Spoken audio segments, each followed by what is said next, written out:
6? Do it. Everybody hear that? I now call this, it's 6 o'clock, and I now call this meeting to order. Sorry, I need to put on my glasses. Welcome all those out there in TV land. We appreciate you viewing.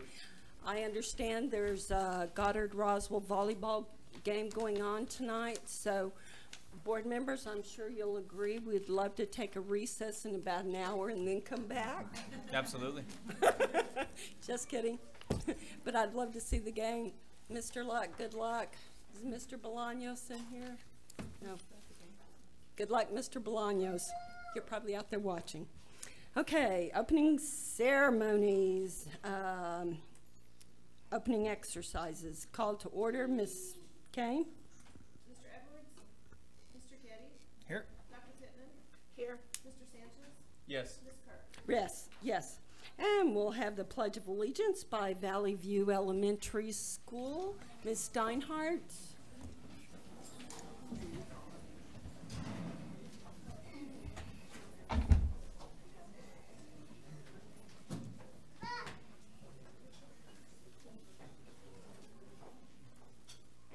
Sorry, I guess that's Ms. Johnson. Are these your student council? We would like to introduce ourselves. Thank you. We are 5th grade student council, Valley View. My name is Judy, and my name is Dominic. my name is Morgan. My name is Gabby. My name is Javier. My name is Genesis. My name is Antoinette. My name is Jacob. My name is Nevaeh, and we would like to do the pledge.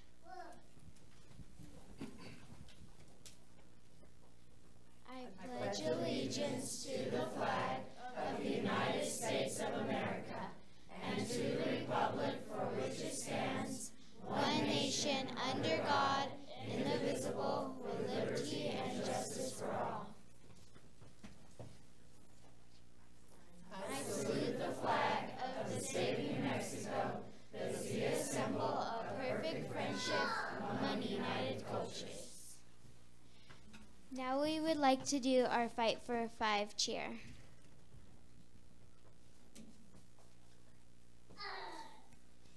There are no shortcuts to be the best. Fight for 5. We are grittier than the rest. Fight for 5. We ask questions to understand. Fight for 5. We work hard, we have a plan. Fight for 5.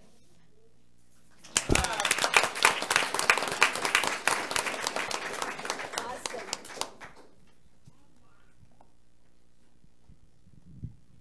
And then you can come around? Yeah. This way, sweetie. Wait, baby. Right over here. We're going to shake everybody's We're hand. going to shake our hands. Ms. Johnson, congratulations. Good job. Good job. Good job. Good job. Good job. Good job. Good job. Thank you. Awesome. Thank you. Thank you, dear. We do have certificates for all the children, Ms. Steinhardt. If you would please give this. Thank you. Thank you. And by the way, we also love your shirts. Those are awesome. Those are awesome. Yeah, I want. Mr. Tackett, if you would please stand for the invocation. Well, a moment of silence. A week or so ago, we witnessed the violence of an individual in Las Vegas. And we think of those things, we certainly need to be considerate of the families, the victims, even the family of the man who did the shooting. Many of us don't understand the trauma that those folks go through. We hold them up, especially with consideration for them, for those who were injured, for the heating power to be upon them. And then we come back home to our school system. And we oftentimes think of the things that don't quite work well. There are many, many things in our school district that's outstanding. Our students, their performance, their achievement, but it seems like it's the tip of the iceberg that gets the news and gets the attention. And then we look at the abilities and expertise of our teachers, our administrators, the guidance and direction that's provided. We have so much to be grateful and thankful for. And I'd like at this time, if you would, to pause with me in a moment of silence and appreciation of the good things that take place within the classrooms in our school district.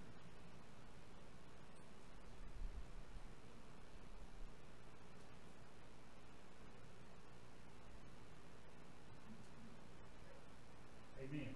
Thank you. Thank you. Thank you, Mr. Tackett.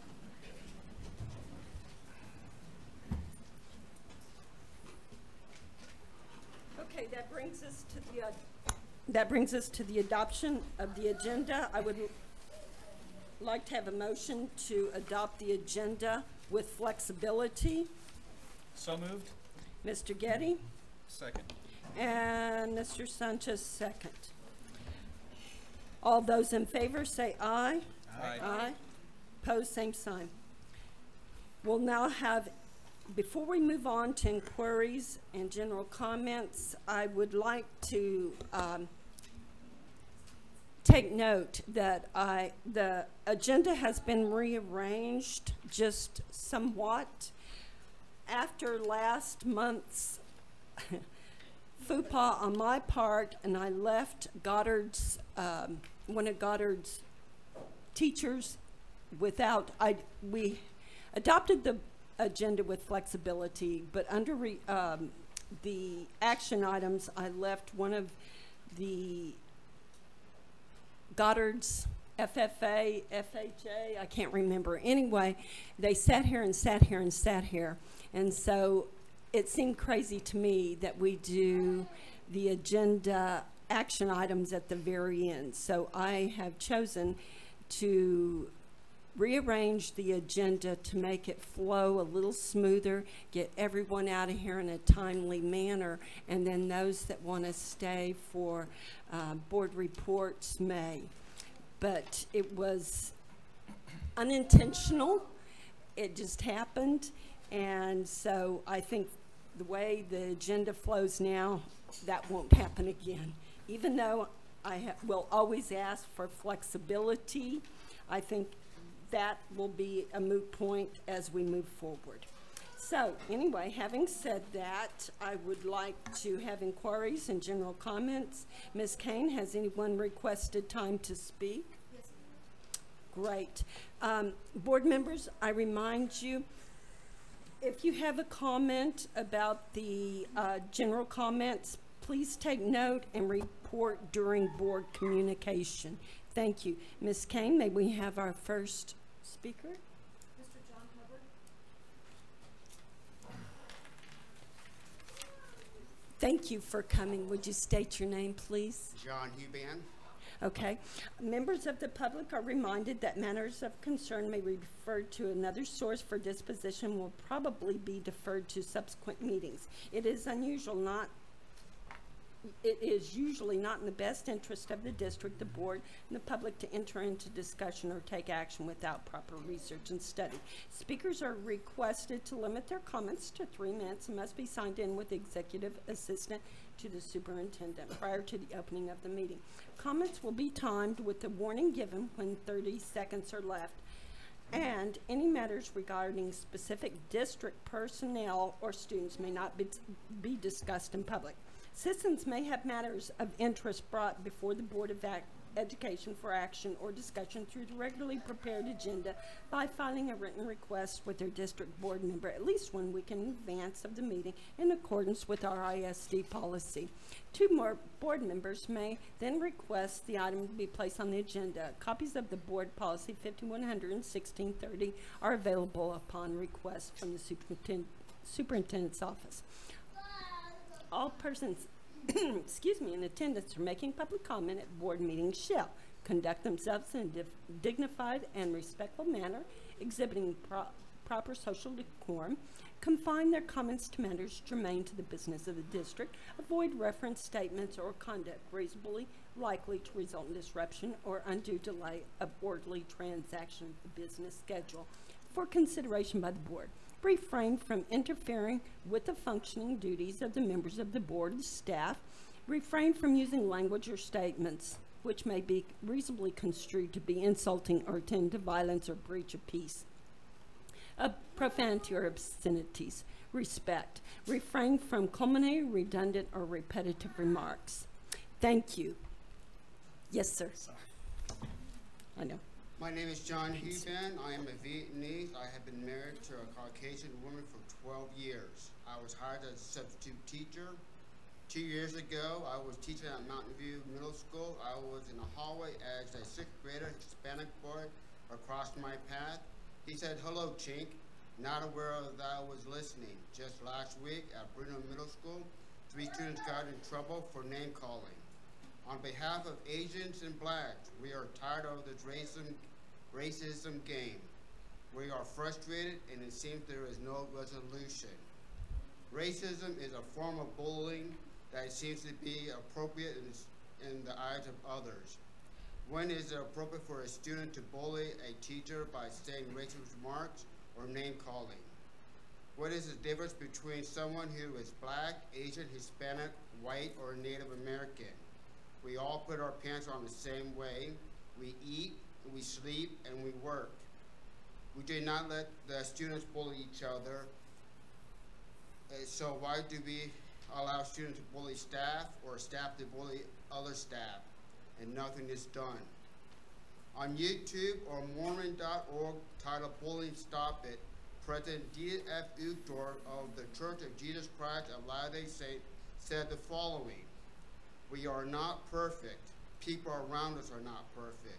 People do things that annoy, disappoint, and anger. Though we cannot look into another's heart, we are assumed that we know the bad motive to even a bad person when we see one. This topic of judging others could actually be taught in 2-word sermon. When it comes to hating, gossiping, ignoring, ridiculing, holding grudges, racism, or wanting others to cause harm, please apply the following words: stop it. Forgiving ourselves and others is not easy. In fact, most of us require a major change in our attitude, the way we think, even a change of heart. This mighty change of heart is exactly what the gospel of Jesus Christ is designed to bring about. Letting us be kind, let us forgive, let us talk peacefully with others, let us do good work to all men, allowing us to see others the way our Heavenly Father sees us, and flawless and perfect mortal to a potential and worth beyond our capability to imagine. Because God loved us so much, we too must love and forgive. 4,400 people died per year of suicide, of bullying. Studies show that between 2 and 9 victims are more likely to consider suicide than none. Thank you. Thank you. Thank you. Ms. Kay? Mr. Rod Schumacher? Good evening. Good evening, ma'am. Ladies and gentlemen, I'll be very brief. I'm the CEO of the Medical Center, and I'm currently the president of the Economic Development Corporation here in Roswell. My family and I have been in the community for 37 years. We've educated 4 children here. They've all gone on to great success, not because they had such fabulous parents, but because they got a good education in the public schools. We have been vitally interested in our public schools for the entirety of our time here, and we remain so to this day. In my jobs, I've learned that when we're trying to attract people and businesses and families here, they want to know about health care, that's my business, they want to know about transportation, and they want to know about education. I've never appeared in front of this board, either as it's presently constituted or any of the past boards. I've never had business here before. But I am remiss in my responsibilities to this board and to this community if I do not take this opportunity to rise on behalf of your interim superintendent, Sue Sanchez. I know the board is considering a lot of options and alternatives for the leadership of this district, and on behalf of the people I love and the people I represent, I simply want to tell you that everywhere I go, and I'm looking for a commitment to the classroom, a commitment to the community, a commitment to the RISD, I see the face and the person of Sue Sanchez. In the interest of full disclosure, her husband works with me, has for years. I didn't even know they were married. I didn't know Sue until, not really well, until about a year ago. We helped sponsor Character Counts. I look up, there's Sue Sanchez. We go out and we help sponsor the ceremony for the state champion basketball teams from both high schools. Who's sitting next to me? Sue Sanchez. I can't seem to go anywhere that involves anything about this community that I don't see this lady. She impresses me with her leadership, with her commitment, and I know that as you consider all the alternatives, you intend to act in the best interests of our children and of our school system. But I hope when you do so, you will pay great deference to this lady. She has, in my mind, a proven track record of commitment and leadership that ought not go ignored by this board and this school district. Thank you very much for your time. Thank you. Yes, ma'am. Ms. Kay? Thank you. We will now have approval of the minutes. Ms. Sanchez? I recommend approval of the minutes of the regular meeting of September 12th, 2017, the special board meeting of September 22nd, 2017, and the special board meeting of September 26th, 2017. Are there any corrections or deletions to the minutes? Not hearing any. If I may have a motion to approve the minutes of the regular board meeting of September the 12th, 22nd, and the special board meeting of September the 26th. So moved. Mr. Getty? May I have a second? I second. Thank you, Ms. Pittman. Dr. Pittman.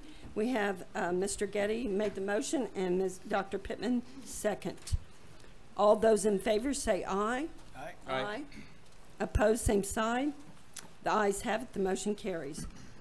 On to action items. Number 1, donation from Zotis Paul's Veterinary Supply, I'm sure I wrecked that, and Livestock and Farm Supply to GHS FFA in the amount of $1,384.28 for various FFA activities the chapter attends every year. Madam President, members of the board, I recommend approval of the donation from Zotis Paul's Veterinary Supply and the Roswell Livestock and Farm Supply to Goddard High School FFA. Is there any discussion? I'll entertain a motion. So moved. Mr. Sanchez made the motion, second. Second. And Mr. Getty second. All those in favor say aye. Aye. Aye. Aye. Opposed, same sign. Ayes have it. Brenda Middle School grant application to donors choose for 4th grade Chromebooks. Ms. Kobos. Okay, this is for this teacher, Mrs. Kobos, at Barindo Elementary. Madam President, members of the board, I recommend approval of the Barindo Elementary School grant application to donors choose for 4th grade Chromebooks for Mrs. Denise Kobos. There's been a motion made by Dr. Pittman, second. Second. And Mr. Getty, second. All those in favor say aye. Aye. Aye.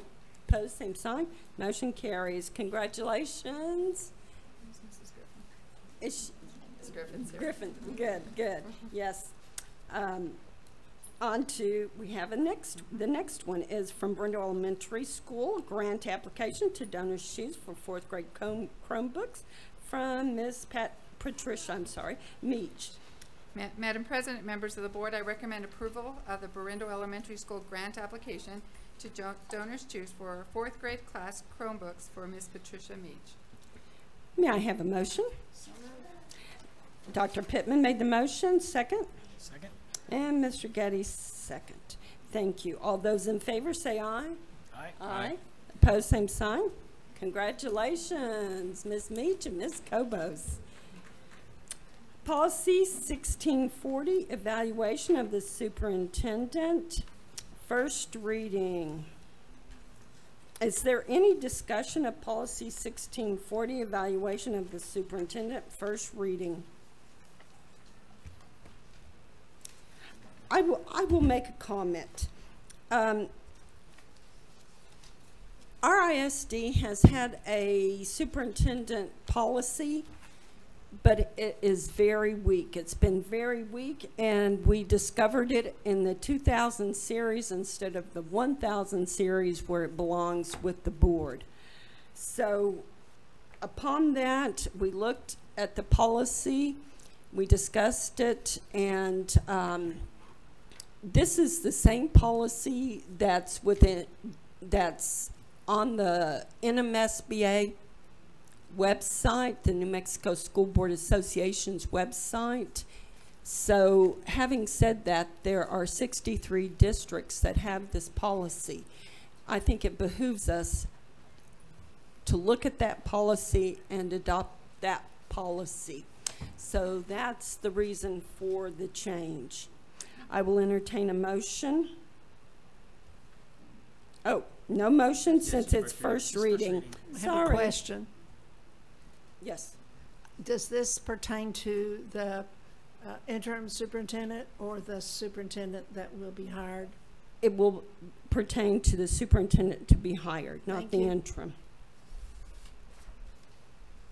Any other comments, discussion? Okay. Policy 3180, equal opportunity employment. Did I miss one? I did. 2110, the superintendent of schools, first reading. Is there any discussion of policy 2110? This is the one I spoke of earlier.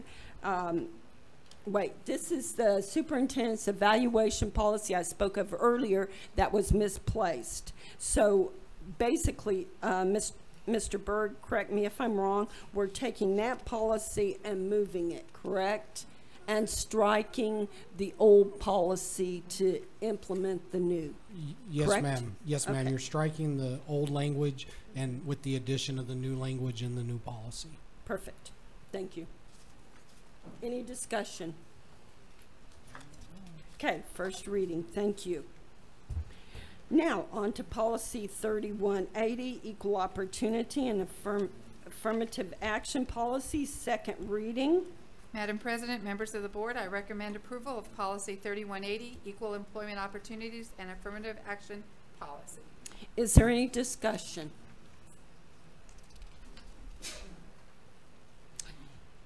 Not having seen any or heard any, may I have a motion to accept this policy 3180, equal opportunity and affirmative action? So moved. Mr. Getty made the motion Second. and Mr. Sanchez second. All those in favor say aye. Aye. Opposed, same sign. The motion carries. Adoption of the, policy 3180. Policy 4380, student to meal application prices and charge. This is the first reading. Is there any discussion? One, I just wanted to make a comment on that too, and I don't have my Chromebook up yet, but, or my, You want to see it? no, I've got it, but I think I remember from what I saw. I just wanted to say kudos to people that are working on this, especially for our children, you know, that aren't able to get free lunch. I know there's going to be a category of kids that are barely above that threshold, and allowing them to eat without paying, and then, you know, putting that, I guess you could say, on a bill of some sort, and allowing them and not denying them food is very great. So thank you guys for looking into that. And I do have a question. Was this produced by Mr. Graham? Is he the one that? Yes, he's the one that initiated it, but all the language that you see is given to us by the Public Education Department. So it's been reviewed by their legal counsel, and then it goes along with Senate Bill 374. Perfect. Okay. And I too did read it, and we've never had one before, have we? No, ma'am. And so I was very impressed, and I did like the position A, B, C, D, all the way through I. It saddened me when we can't, having been an elementary principal and kids, I've always been in a Provision 2 school, so I've never had that issue because all of mine ate free. Yes. But it would sadden me if a child went hungry Right. and not able to pay. So I agree with you, Mr. Sanchez. Great job. And just another question, guys, and I don't know if this is even needed for policy or not, but some of principals have had concerns in the past where we do have families where we know that they might not be getting a meal that night. Is there something that we can do policy-wise, or do we need to where we can allow extra food to go home with those kids, or is that just something that we can do, you know, a la carte per school depending on the situation? Do we know? Is that something that we need to make it? I don't want to get into the weeds there, but I know as you know, just so we can make sure that if we do have extra, it can go. And I don't know if that needs to be policy or not. Well, I would caution you if you adopted a policy, just because of the expiration of certain food items and also how they're contained and whether they're refrigerated or not and all of those things. I don't think there's a person in this room, I don't think there's a person in this district in any capacity that doesn't want to see a kid eat. And as a kid who didn't eat back in the day and was turned away, I can tell you that I don't want that either. So we'll certainly look at that. I'll make a note of it. I'll visit with Mr. Graham, see how feasible that is from a perspective of, you know, every operation is a little different out at the schools. We have some that are satellite schools, etc. Right. But we'll certainly look at it, and I'll also throw out there that just kind of a praise to some of our local 501c3 nonprofit organizations. We have a backpack program. We do. We have programs that go out and seek these families, not just the students, but the families. And so I know Nancy Lopez, Pecos, I believe Sunset participated in the backpack program, and yes, the food bank program as well. So those things are available, but it always helps for the public to hear about them because they don't always know. Right. And our principals do a really good job of allocating those resources, but they don't always know either. So the more we can throw that out there and make sure our community is aware that we do have some other resources, the better off we all are. That's right. Thank Perfect. you, Mr. Cole. Thank you, Mr. Cole. Okay, moving on to policy 5300, access to co-curricular and extracurricular activities, second reading. Madam President, members of the board, I recommend approval of policy 5300, access to co-curricular and extracurricular activities. Is there any discussion of policy 5300, access to co-curricular and extracurricular activities? Having heard none, I'll entertain a motion for policy 5300. So moved. Mr. Getty made the motion, I will second. and Mr. Sanchez second. All those in favor say aye. Aye. Opposed, same sign. Excellent. Policy carries 5300, access to curricular and co-curricular activities, extracurricular and co-curricular. Policy 7350, booster clubs and parent organizations, final policy reading, second reading. Mr. Byrd? Madam President Kirk, Superintendent Sanchez, members of the board, the committee, the task force committee met since the last board meeting, and it was the consensus of the committee that we table this policy and revert back to current language and, you know, meet back here in the early spring to revisit this. So that's what I would ask, is that we table this policy and revert to old language at this time. Thank you, Mr. Byrd. Having set in on that policy, it was discussed, rediscussed, discussed some more, and we finally said, you know, we should have done this from the very beginning. When we were first looking at this policy, there was a community member came in and said, why don't we give the policy time to work, the current policy? But yet we did all these revisions and modifications, and then we weren't happy. So we said, let's just go back. Since we can't come to a consensus, let's just go back to the original policy, give it time to work, and see what revisions we need to make. Give us more time. So that's the reason we made this decision, board members. So, is there any discussion? Having heard none, I will make the motion to table policy 7350, booster clubs and parent organizations finance policy. May I have a second? I'll second. Thank you, Mr. Sanchez. All those in favor, say aye. Aye. Motion carries. We will table policy 7350, booster club and parent organizations. Excellent. Board goals. Madam President, members of the board, just for clarification, we're not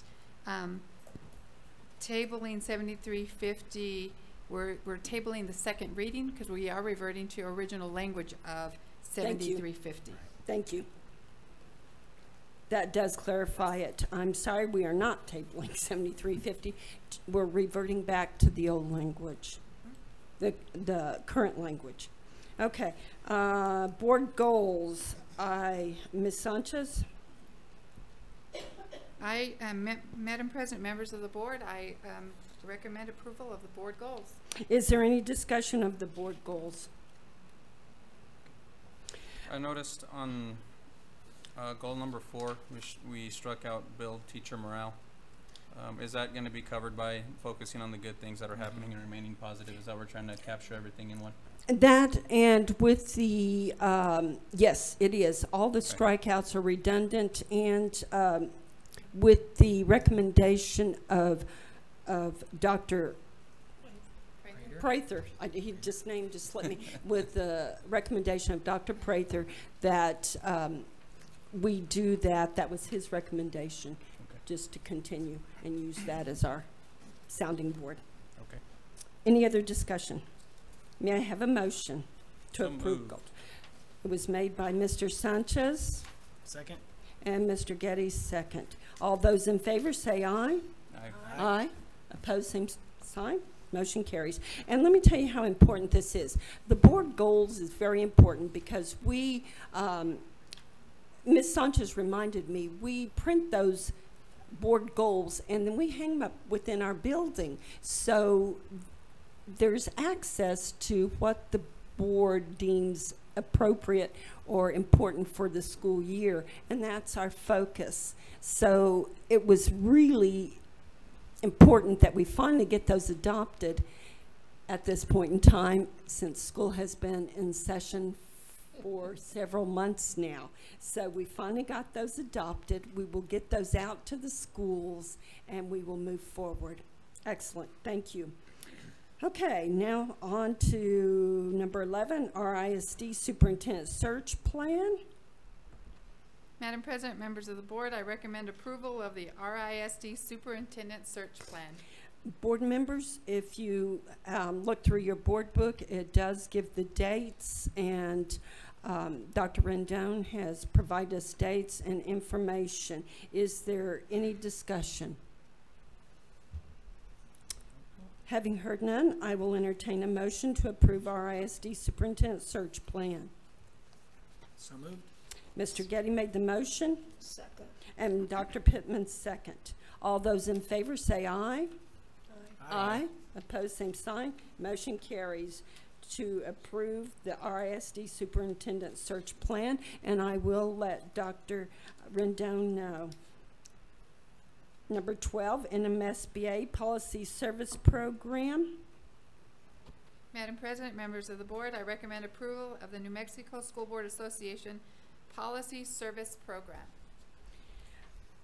For those out there that are not aware, the New Mexico School Board Association has a group that reviews policy on a regular basis, and they provide us with the latest legislative documents that are law that we need to have our policies updated and what that language is. So they are a group that support all 89 districts, but there's only 63 of our 89 districts that have chosen to go with this policy review.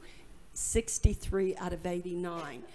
That is why we as a board think that it's very it would help us out as a district. It will take a lot of pressure off our ISD staff and Mr. Byrd at this point in time to get us up to date with our policies and current, and so we're not out, there are no violations.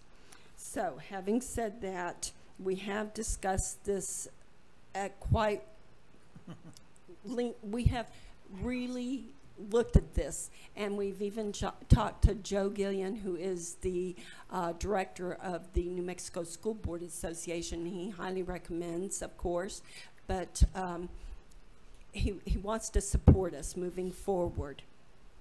So is there any discussion, board members?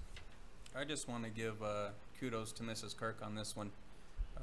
Mrs. Kirk is the one that did the homework on this and found out about this program, which I didn't know existed until she brought it to our attention. So we've learned a lot about it, as she said, and at the end of the day, I think it's about the bang for the buck and what you get for it. And with this NSBA program here, with a policy service, you know, I think it's going to be a good thing. Yep. And so thank you, Mrs. Kirk, for doing the homework, and I think it's going to be a good thing. I'd like to add something. At the present time, sometimes finding the policy that you want to find is, it's like hunting Easter eggs in December. With this service, everything will be really organized, and faculty, staff, administration, and the public will be able to find policies with ease. I agree wholeheartedly, and thank you, Mr. Sanchez. It didn't take much for me to think this was a win-win with this program, especially with 63 other districts agreeing to it. Okay, with no other discussion, I will entertain a motion. So moved. Second. Mr. Sanchez made the motion and Mr. Gaddy second. All those in favor say aye. Aye. Aye. Opposed, same sign. Motion carries. We will adopt the NMSBA Policy Service Program. Now we'll move on to the consent agenda. We will now. Madam President, members of the board, I approve the consent agenda. Thank you. Yeah, it is. May I have a motion to adopt the consent agenda? So moved. May I have a second? Second. Mr. Getty made the motion and Dr. Pittman second. All those in favor say aye. Aye. Aye. Opposed, same sign. Thank you. Okay. Now we'll move on to reports. Ms. Sanchez. Good evening, Madam President, members of the board, and our audience. I would like to start out with recognition for our New Mexico True Straight A Express Tour that is coming to you. I heard from Secretary Christopher Raskowski. He is our acting super secretary for the Public Education Department. I have emailed all of the board members, and I've invited the staff at Del Norte and at Sidney Gutierrez Middle School to join us at Goddard High School on October 16th, which is next Monday at 6 o'clock. The secretary will come down and celebrate with the Roswell community. So please mark your calendar, October 16th at 6 o'clock to celebrate the Straight A Express with Del Norte Elementary and Sidney Gutierrez Middle School. Is this mine or yours? That's yours. Okay. October the 16th, I think. Monday. I am. At 6 o'clock p.m. at Goddard High School. It's on my calendar. Okay, perfect. Okay. Next thing on the agenda, I have the Harvey Alston Assembly. Members of the board, I've notified all of the schools. You have been emailed the schedule for the Cultural Sensitivity and Diversity Assembly that will be held by Mr. Harvey Alston. The first event will be on Tuesday, October 17th at Roswell High School from 9 to 10:30. The second assembly is from 1 to 2:30 at Goddard High School. Followed on Wednesday for our 4 middle schools, the presentations for Mountain View and Sierra are at 9 to 10:30 at the Roswell Civic Center, so we could make sure we could accommodate all the students and staff there. And then from 1 to 2:30, we have the assembly at the Civic Center for Berindo and Mesa Middle School. So I hope you can join us for one of those assemblies. And I responded, and it's on my calendar. Madam President, members of the board, at this time I will go over the reports that were discussed at the previous board meeting. And the first one we're going to start with is the district action plan presentation that I will do, and then we'll follow with Mrs. Ingram with the Nancy Lopez 90-day plan presentation, and we'll continue with the presentations at this time.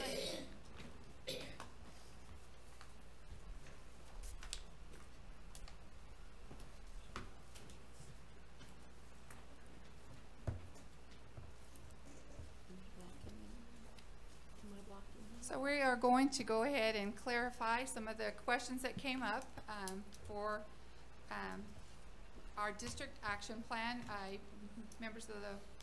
Madam President, members of the board, this is the action plan that I emailed to you a few months ago. So I'm just going to go. I'm not going to read it all, but I'm going to highlight. So as we started our action plan for the district on how we're going to increase student achievement and increase our C grade for next year, these are some of the things that we're going to talk about. Our district action plan is also one that will, you're going to see it's aligned to all of the school's requirements in their 90-day plan. So based on the deliverables that I'm going to talk about, when we were at the University of Virginia, they were able to give us some tools to work with our team.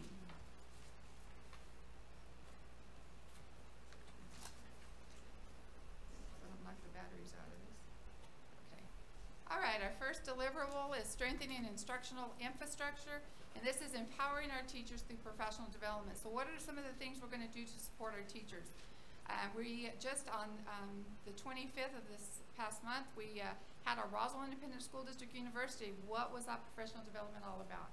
So our administrative team, with the help of the instruction office, worked with teachers across the district to be able to provide differentiated professional development. We want to ensure that our teachers, our new teachers, our J1 teachers, our alternative licensure teachers, we want to ensure that they get the differentiated professional development that they need at their level, while we're still continuing with our veteran teachers so that they continue to get the professional development they needed. So what we came up with was a menu of professional development opportunities out of the instruction office that came up with the different types of staff development, and I think some of you had looked at all of the different offerings we had. One of the beauties of it that we moved to technology was that Mr. Tackett and his office, we contracted with Region 9 this last time to be able to provide our teachers an opportunity to go online to register for what sessions they needed.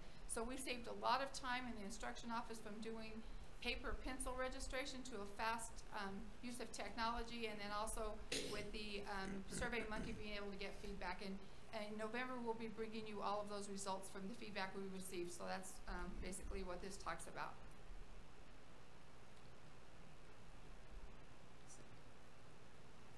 If I switch slides.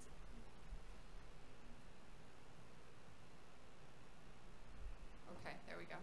So this is still under the first deliverable, strengthening the instructional infrastructure. So one of the other big programs that we are proud of, our district has always been used as a model district for their new teacher orientation program.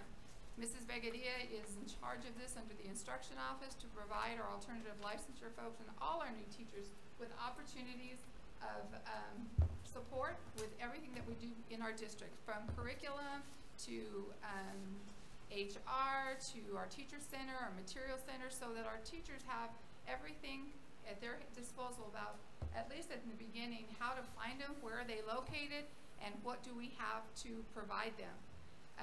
There is a Senate bill that requires our new teachers to have at least a minimum of 3 meetings that they'll meet with Mrs. Vegadia. But in conjunction with that, we want to support and we want to retain. I know many of the board members have said we also, once we get them, we want to keep them here, we want to retain them. And so that's where this also comes in. We want to provide that professional development to all our teachers in classroom management, lesson planning, and in the curriculum areas, so that we can ensure that they're getting what they need. So Mrs. Begadia in the instruction office and myself, we will be also providing additional training to our J1 teachers that just arrived, and we want to differentiate that from elementary and secondary so that we can ask questions that they may need, the grade book, Promethean board training. What is it that we need to get and to be able to support you? Because once you're here, we want to make sure that we are meeting all of their needs. So ongoing, we started some training. You'll see that there's some more training coming up. The next one for our new teachers is November 7th. And so based on all of the feedback we got from principals and teachers, this is the plan that we are going to move forward with. I don't know why this thing is not cooperating. May I ask a quick question?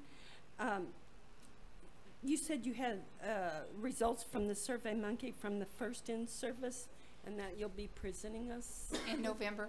In November, okay. Mr. Tackett will be doing that out of his office. Oh, perfect. Yes. And then the second one, for new teacher orientation, do you have some kind of survey? Do the teachers get surveys to see if their needs were met? If they, how do we know what they need and what their developmental level is to provide that? So in the past, I know we Training. had that, but Mrs. Begadia, I will refer to you. Do they do a pre and post survey They do a pre and post? on their needs? Post. Oh, okay. So that way we're tailoring it to meet? The Perfect. different cohorts of teachers that come in, especially now that we have our J1 teachers. Their needs are probably different than some that go through the teacher education program. Right, right. Great, thank you. What is an RJ1 teacher? Our J1 teachers, Mr. Bird, tell me about the alternative. So those are folks that come over on what they call a J1 visa, that they're allowed to come for 3 years. We and just met with one. We just met with one, Okay. thank you. A math teacher, yay. Okay, so moving on, our next deliverable is the Climate and Culture Survey, developing a communication strategy. That was a big platform that many of the board members want to ensure that we have communication at all levels. And so these are some of the things that we're working on and a work in progress. So our first one is our district website. We are working with the IT department pretty regularly. They have a big strategic plan that they are refining and working on our website.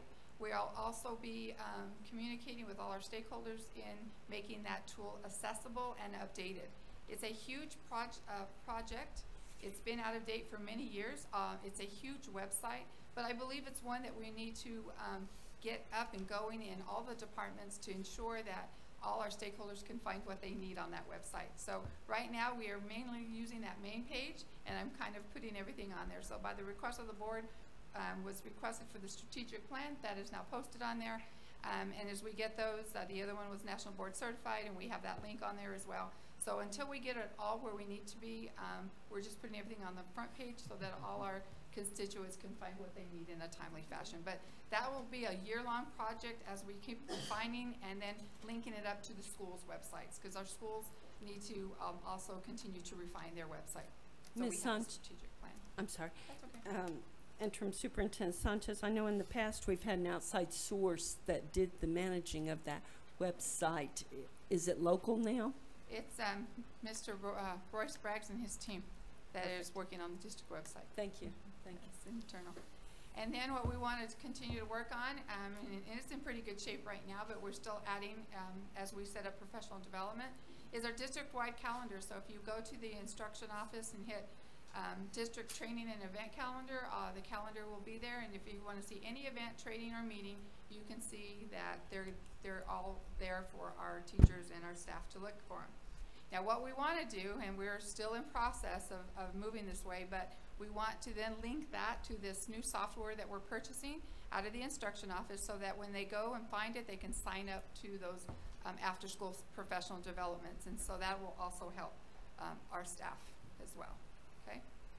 Our next thing, that this is an undertaking that Mrs. Vegadia has put in with our partners at University of Virginia to make sure that all our teachers at our UVA schools have this OneDrive, and this is to ensure that professional communication has been met, and anything that we get, there's a folder that she has made for them so that all these documents could go to one place and they would be able to get all of those tools that we have. And it's something that she is working on with all of those schools. So our UVA schools, just to reiterate again, is Stacy Damon, principal at El Capitan, Heidi Shaner, principal at Military Heights, Mr. Ralph Mata, principal at Sierra Middle School, Ms. LaShawn Bird, principal at Mesa Middle School, and Susie Coggins was a UVA school. Del Norte is no longer a UVA school because when Mrs. Edmondson left, we lost that designation, and we also lost Sunset. So we'll have to go back and revise that.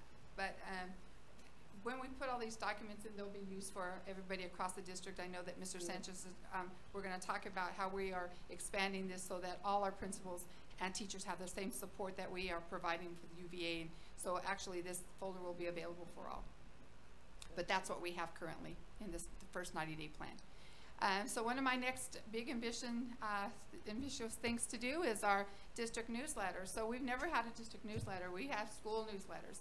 And so I would like to do quarterly newsletters that are going to highlight not only what the district's doing, but what our departments are doing. Each one of our departments work really hard for our kids to increase student achievement and provide support to all staff. So in this newsletter, we are going to model the expectation of the board goals and our district goals and everything that we're doing in the district, PED updates, the secretary things could go in there. I just think there's a great need so that we have a district newsletter. So I'm looking forward to that and printing it in a professional manner that it reflects our school district. Part of marketing our district. Monthly? No, it's quarterly. It's going to be 3 times a year. The next one, under this climate and culture, developing that communication strategy, this is that community outreach that we've talked about and you've seen me do. So I do the radio show for the Mike Winter Show every Wednesday after the board meeting, so I can update all our constituents if they're not watching us live streaming, but again on the radio, so people going to work, they hear me talking about the updates from the board meeting. I also was invited to the Hispanic radio station with Mr. Bobby Villegas, so I can outreach to all our Hispanic community as well to talk to them about not only what the district's doing, but we also have invited Mrs. Kathy Maha from Parkview to talk about the Parkview Early Literacy Center that we have just completed, and she talked about child find. And then Mr. Sanchez, we're also going to have Mr.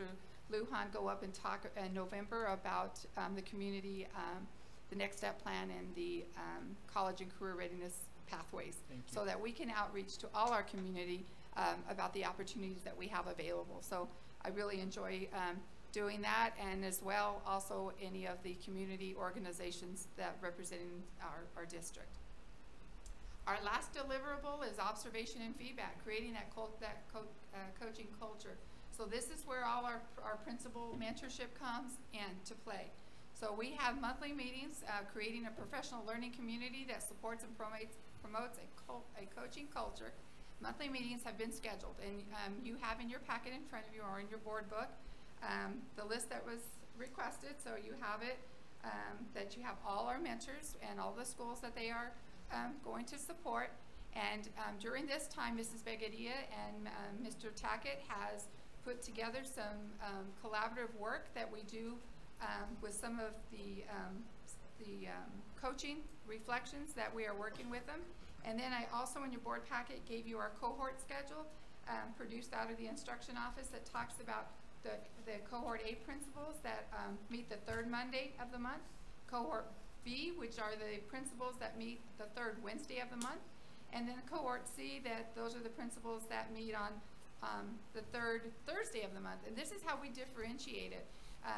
One of the questions that we were asked is, how do you ensure that we get all our UVA schools to be able to solicit all of the professional development to the schools that had no support, and then our PPE supported schools. So this was one way we all got together, my administrative team, we brainstormed, and we came up with the different professional development at each cohort level so that we could ensure that the principals at those schools were able to close the gap so that we could catch up with the year that we're behind as far as the professional development they did receive in the past. So you have those as well. So one of the professional developments that we're doing with our teachers, actually my TOSAs and our principals and our assistant principals, so they can work with their teachers, is called a book, from the book Get Better Faster. This is assignments that our ISD administrators, that they understand the importance of the actions and the impact that they have implemented as we talk about it. So we started the first 2 chapters. This is Begadia and Mr. Tackett work on those with these cohorts at these meetings, and then I assign the principals For example, tomorrow we're going to talk about voice and what does that mean and how does that relate to increased student achievement at the building. So tomorrow when we go over it at the admin meetings, our admin meetings have kind of turned into, instead of just come up and get information more in the professional development, how will you go back and use this information, work with your teachers so they work with their students to increase student achievement. Observation and feedback, we're going to continue, and this is where everybody, the administrators and my administrative team have received the book, and we do our book studies, and this is just tells you, again, it coincides with the schedule you already have in front of you as we roll out that information. And then, of course, when we go to our campus visits, we have, I think, one more campus visit left. Parkview is my last campus visit, and all our administrative team have left feedback with every one of the sites. And it's been amazing to be in the classrooms. We try to at least get into them where they're broken into 2 teams. This is something, Mrs. Kirk, that you liked from the last campus visit from last year that they liked that we kept. We listened to our teachers and to our principals, and they liked that we didn't come in with a group of 8, but the team of 4, and they really liked the template, the feedback we gave them, and it's immediate feedback. Next steps, what to do to continue working on their 90-day plan. And so they've been very successful. Our teachers are doing amazing work out in the classrooms. The students are doing project-based learning. Our principals are facilitating the collaboration of the CPI meetings, and it's just amazing what's going on in our classroom. So I want to thank everybody, our teachers, our parents, our students, and our administrators for an amazing job that they are doing at their campuses. And my administrative team, thank you all very much for providing that support. So with that, I will stand for any questions, and then Mrs. Ingram will follow at this level. I just want to comment. I have been asking and asking for the year that I've been on the board for a 90-day plan, district 90-day plan. So I commend you. This is awesome work. I know it takes a lot of time to put this together, but we have to be, the district administration has to be, set the tone for the rest of the district. So for the district to do it, then the schools, they can require the schools, but it has to come from the district. So excellent job, and thank you so much. I can tell there was a lot of work put into this. My last comment was, yes, I really liked the process. Last year when I went with Ms. Beccaria to Roswell High School, I had several questions about the process because I have been a recipient of having to do the dog and pony show when we had our campus visit. That was so unproductive for me. The feedback was non-existent, and I was so incredibly moved by the way the change has happened to where there is so much feedback. And I even went into a classroom, well, several classrooms, and observed.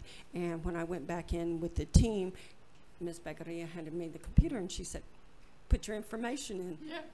So I put it in. I put the response for that classroom that I visited, and it really was informative.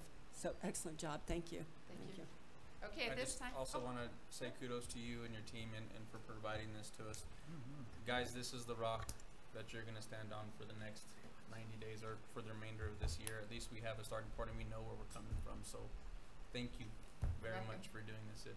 And with that, I'm going to introduce Mrs. Dolores Ingram, principal at Nancy Lopez, and you're going to see a lot of similarities in her 90-day plan, as we are the umbrella for the district and for the schools to follow.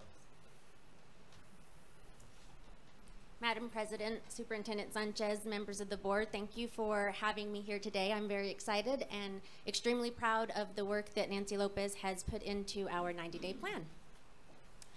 We're going to start with our data. This is K through 2 data, and up at the top it shows you that the % Tier 1 proficiency is what's being measured here. We have kindergarten, first and second grade. It takes you through 2016-17, all the way across from the beginning of the year to the middle of the year, end of the year. You'll see the goals on the far right for 2017-2018. Down at the bottom, the reasonable goal states that iStation data in grades K through 2 consistently improved in 2016, 2017, from the beginning of the year to the middle of the year and following, at the end. The percent proficient will increase, this is our goal, by 10%, with the exception of kindergarten due to the high scores from the previous year. If you'll notice up at the top, kindergarten ended with 79%. I felt it was a pretty big reach to go for 89, so we set our goal at 85%. First grade end of the year last year, 50%. Our goal is 60% for this year. Second grade, 70%, and our goal for the end of this year is 80%. So you'll see that in most cases we are projecting a 10% gain. Here we have our 3 through 5 data. The percent meeting or exceeding percent proficient, excuse me, I have percent up there twice. Third grade, English Language Arts Park. This takes you through the data from 2 years, so 2015-16 and then 16-17, and our projected goal for 17-18. Down at the bottom, if you'll look at the reasonable goal, our ELA Park in 3rd and 4th grade will increase to at least 20%. I wasn't okay, and nor was my staff, okay with just adding 10% to 6%. We feel like we can achieve 20%. So in some of those different grade levels, you'll see that we jumped beyond the 10% goal. In Math Park, 2015-16, 15% for 3rd grade, 16-17, 19%, and our goal is 29% for this year. If you just keep on following down, 4th grade, ELA Park went 15-16, 15%. We took a drop in 2016-17 to 5%. Again, we're not okay with only reaching for 10%. We're going to go all the way to that minimum of 20%. That's our goal. 4th grade Math Part, 2015-16 was 18%. Again, we took a huge drop, 16-17 to 5%, and our goal is going to be 20%. Down at the bottom again, the reasonable goal for Math Park in 4th grade will increase to at least 20%. Same thing, we want to reach for something higher. We are not accepting anything lower than 20%. Math Park in 3rd and 5th grades will increase by 10%. So back up to 5th grade, 15-16 ELA Park went from 10% to 23%. Our goal for this year is 33%. 5th grade Math Part, 2015-16, 10%. We increased 2016-17 to 19%, and our goal for this year is 29%. This right here, it's really bright, sorry, those are our school colors. This is just I pulled this directly from our 90-day plan, so the format looks a little different than the rest of the PowerPoint. But basically, this gives you our benchmarks. So it breaks it up by grade level and subject area. If you'll look all the way over to the right, it states that 3rd grade students will take CFAs, that's our Common Formative Assessment, and it's the Edulastic Assessment, every 3 weeks in preparation for their 9-week Common Interim Assessment, which is also Edulastic but created by the district. We will know if our students are on track to meet achievement goals if 15% of our students meet or exceed expectations in quarter 1, and then we'll follow with 20% of the students meeting or exceeding expectations in quarters 2, 3, and 4.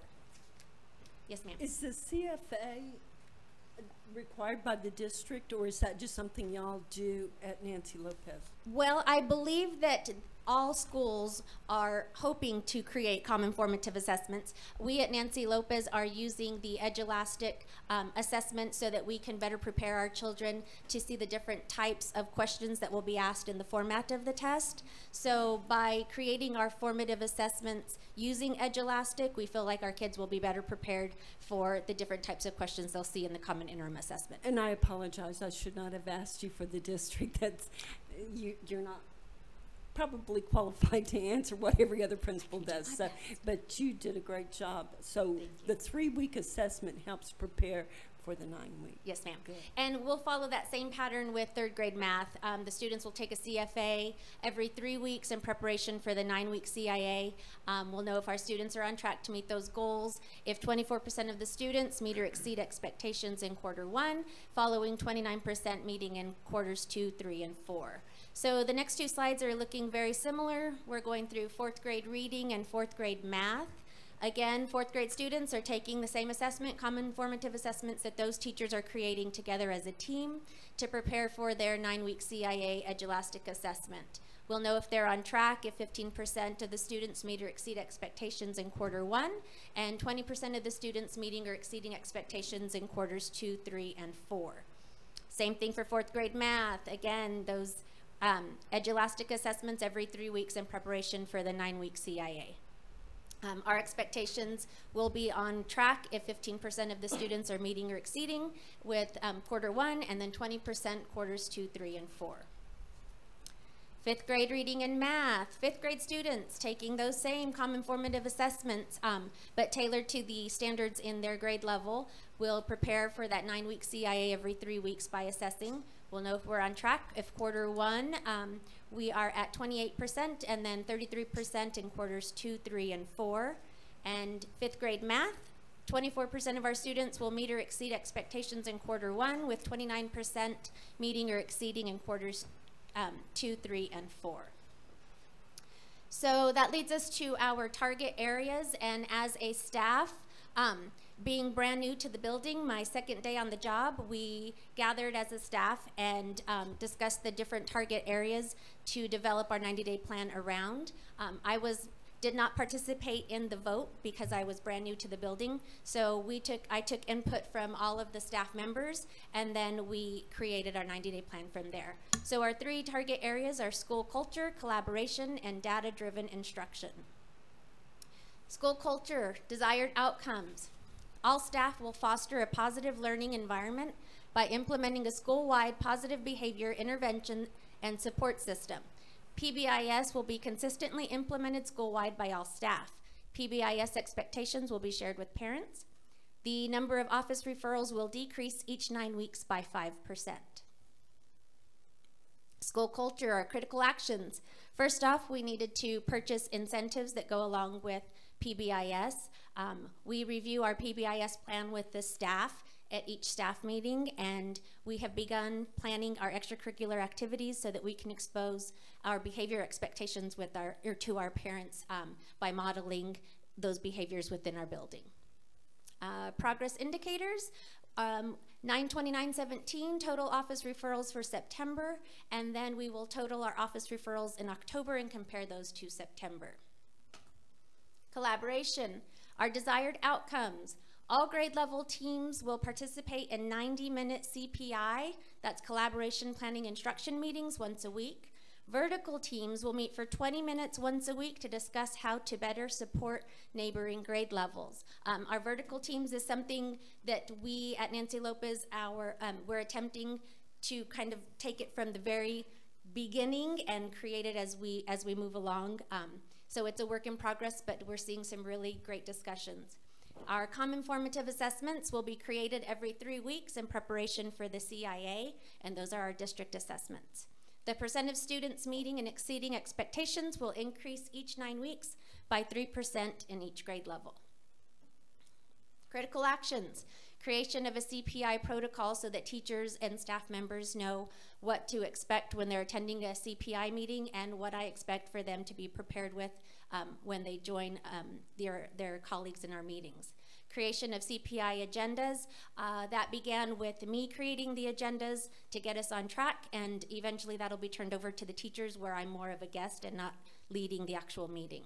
Scheduling vertical team meetings, we have been meeting for 20 minutes at different grade levels, meeting together to discuss the gaps in teaching and how we can better support each other. And our creation of vertical team meeting calendars and agendas, just so we can keep everyone on track with who they're meeting with the following week. Our progress indicators, 8/29/17, review CPI agendas and action plans for the month. 9/29/17, review vertical team meeting notes and complete an action plan.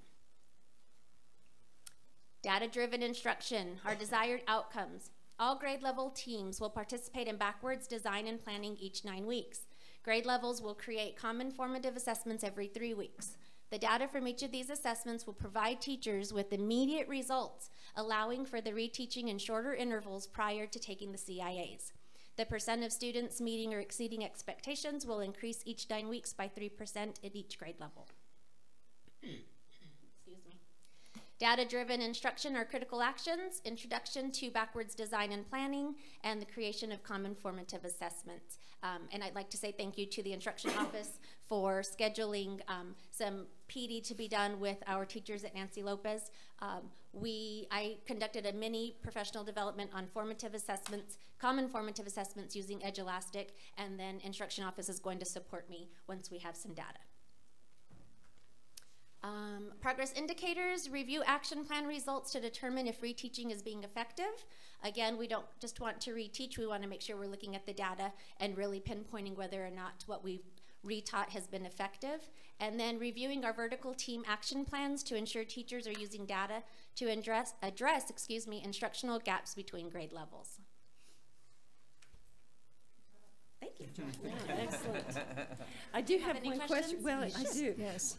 So the 3-week is to prepare for the 9-week Edulastic test. Yes, so is that used as a grade? No, ma'am. It's actually used as just a formative assessment. So our teachers are taking 9 weeks worth of standards. They're focusing on 3 weeks worth of standards at a time, creating a formative assessment prior to teaching those standards, taking the assessment, and then using that data to know which standards to reteach on their action plans. Okay. So when they reteach, then, so if the child doesn't make 3%, then they reteach? Yes. And they can reteach in small groups depending on the number of students who haven't been proficient. But once they get 80% of their students at 70% proficient or above, then they choose a new action. Gotcha. Yes, ma'am. Okay. Thank you. I'd like to ask her a couple of questions. When did you all begin doing it, putting it into practice? Which portion? Well, the action, I'm thinking about child assessment, the data collection. Yes, ma'am. And the Edulastic 3-week intervals. When did you begin that process? Okay, so we start at the beginning of the school year projecting that all of us would create common formative assessments so that we would have a plan. Once we started talking about it, I began to notice that not all of the teachers really understood what a common formative assessment would look like. In some of the action plans that I was receiving, they were using iStation as their common formative assessment, but iStation is not common formative because each time the child logs on, they can either go up or down depending on the skills that they're being assessed on. So we had to have a conversation about what a common formative assessment looks like. We decided as a staff that because more than half of the teachers weren't familiar with creating their own common formative assessment using Edulastic, I provided a mini training for them. So they are just now starting to create those 3-week assessments. We are in the process of taking our first CIA based on our action plans that we use data from iStation to create. I want to commend you all for doing all this work. As teachers involved in this work, you really learn how to focus on those kids. Yes, ma'am. And it's just a developmental thing for teachers as well. We call it in higher ed, action research.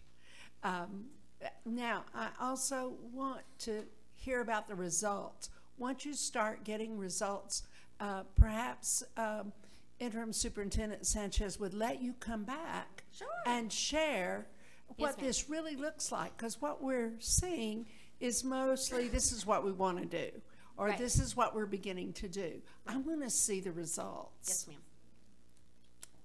Awesome. Thank you. Wonderful, wonderful. I do have one quick question, Ms. Sanchez, and maybe this should be directed to Mr. Bewley. Mr. Bewley, do you know the correlation of Edulastic to the PARC assessment? The Edulastic is used for our interim assessment and our formative assessment, so it's different than a terminal high stakes assessment that we do at the end there. We have our blueprints already set up, and we do the backward design of our common formative, and so you're teaching already, and this common formative assessment, the Edulastic, the CIA, is going to measure how well you presented that information. So it's a really good different animal interim tool for the teachers. But what Edulastic does provide for us is a huge bank of Common Core based questions that are presented in different formats so that the teachers are not trying to reinvent the wheel, and so that our students are going to be able to see all the different ways I might see this question. You know, not just the way I can imagine it, but the way that the test creators might come up with. So it's just to better prepare them, and really the CIAs and the CFAs really inform the practice of our instructors. I understand. So that is, the Edge Elastic is our short cycle assessment, correct? Okay. So I know in the past we've had Scholastic and it was correlated to the our state assessment, but so you're saying this is... The one that you can get an idea of how well we're progressing towards that would be the iStation, because that one is more norm referenced, and it gives you an idea of where you're doing. So you should be showing growth. Theoretically, everyone should be able to do very well on the common formative because you just got taught that. And so you should you should perform very well. It doesn't really compare us nationally. It's not normed. Okay, thank you. And then just to kind of follow up on the CIAs last year too, I remember that we involved teachers in the CIA last year. Were we able to consolidate that with this year's CIA stuff? That's going to be an ongoing process, and it'll be kind of coordinated with the instructional office. And yeah, we're going to have to get teachers to come in and help us with their expertise. Okay. So this first set was created last year, but the second set for December is going to be an ongoing process to be created. Something that's not too long, but really focused on what, the blueprint is, what we're teaching for this next 9 weeks. Okay. Thank you. Madam President, members of the board, I just want to clarify for everybody out there too that may be live streaming us, that when I refer to the instruction office, that means my special ed department.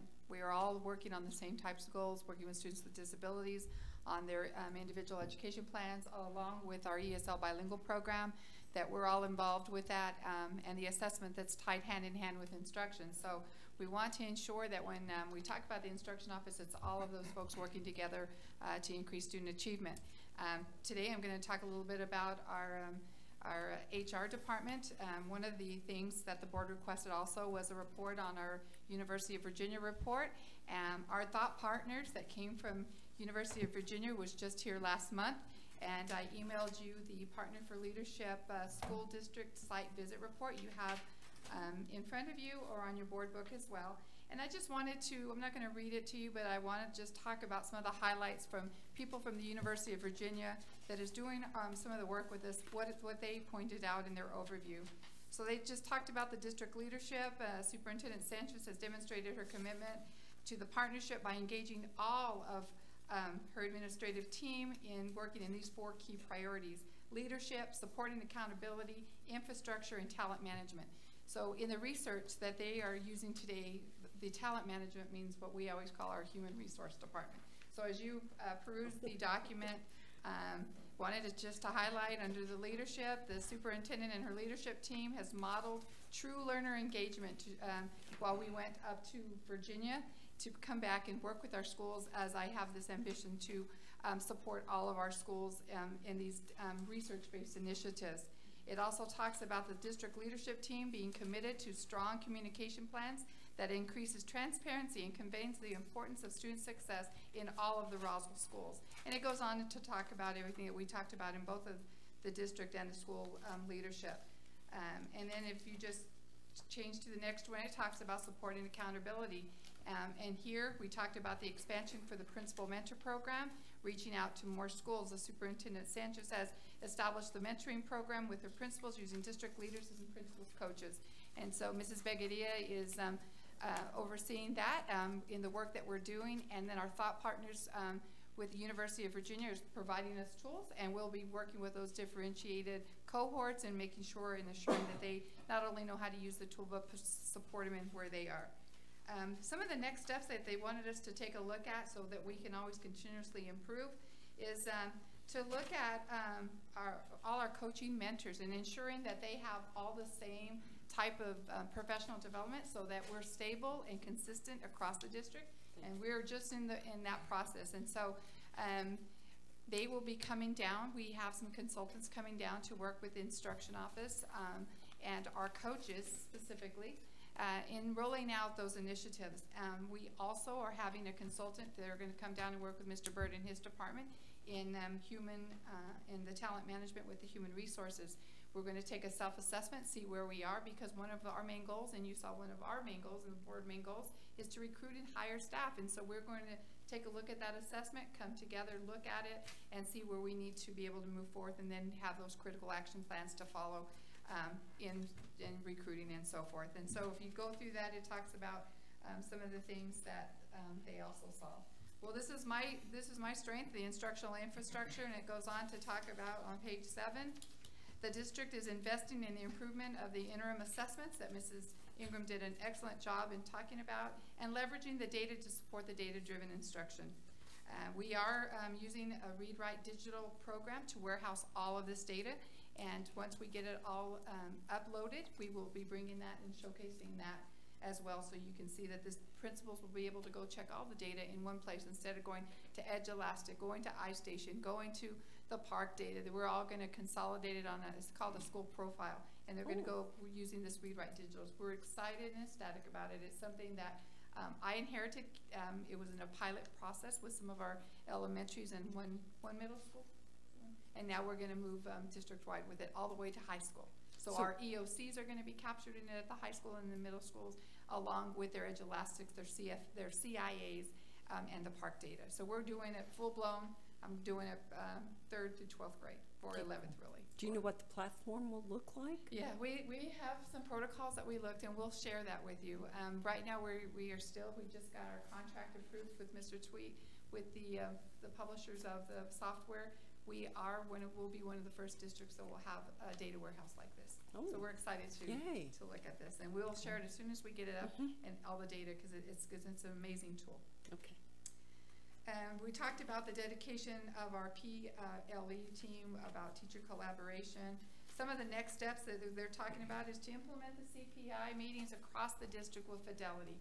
You heard Mrs. Ingram also talk about, we want to make sure that they know what their standing agendas, and there's the action forms that we need to be able to complete. So we want to take them through step by step and differentiate that so we can make sure that we have that. So some of those were the next steps. Moving to page 9, these are some of the timelines. These are our critical action steps and the deliverables that we are going to do at the district to support our principals in the schools. And so, and at the end of it, I wanted you to have the reports from our 4 middle schools that are still in the project and the progress that they've made to this point. We're very excited to have them making the great progress. As you know, all of the 6 schools that were UVA schools grew dramatically and made great gains, and so we know that this work works.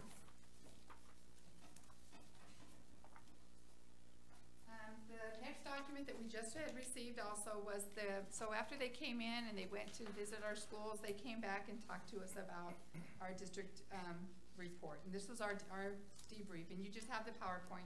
I gave you a copy of the PowerPoint. Yes. Do you have this one? Yeah. Okay. And so basically, again, it talks about district leadership promotes bold changes to prioritize turnaround work. The district has the bandwidth for multiple members of its leadership team to orchestrate significant change for all our 21 schools. It talks about our promising practices. We want to focus on creating transparency through a commitment to a strong communication plan from the superintendent all the way to the student level. District leadership prioritized attending the summer program, which we went to Virginia, and we'll be going to, Mr. Tack and Mrs. Begadia and myself will be going to Dallas in November to get the continuation of the support for our schools. So we're excited to attend that workshop as well.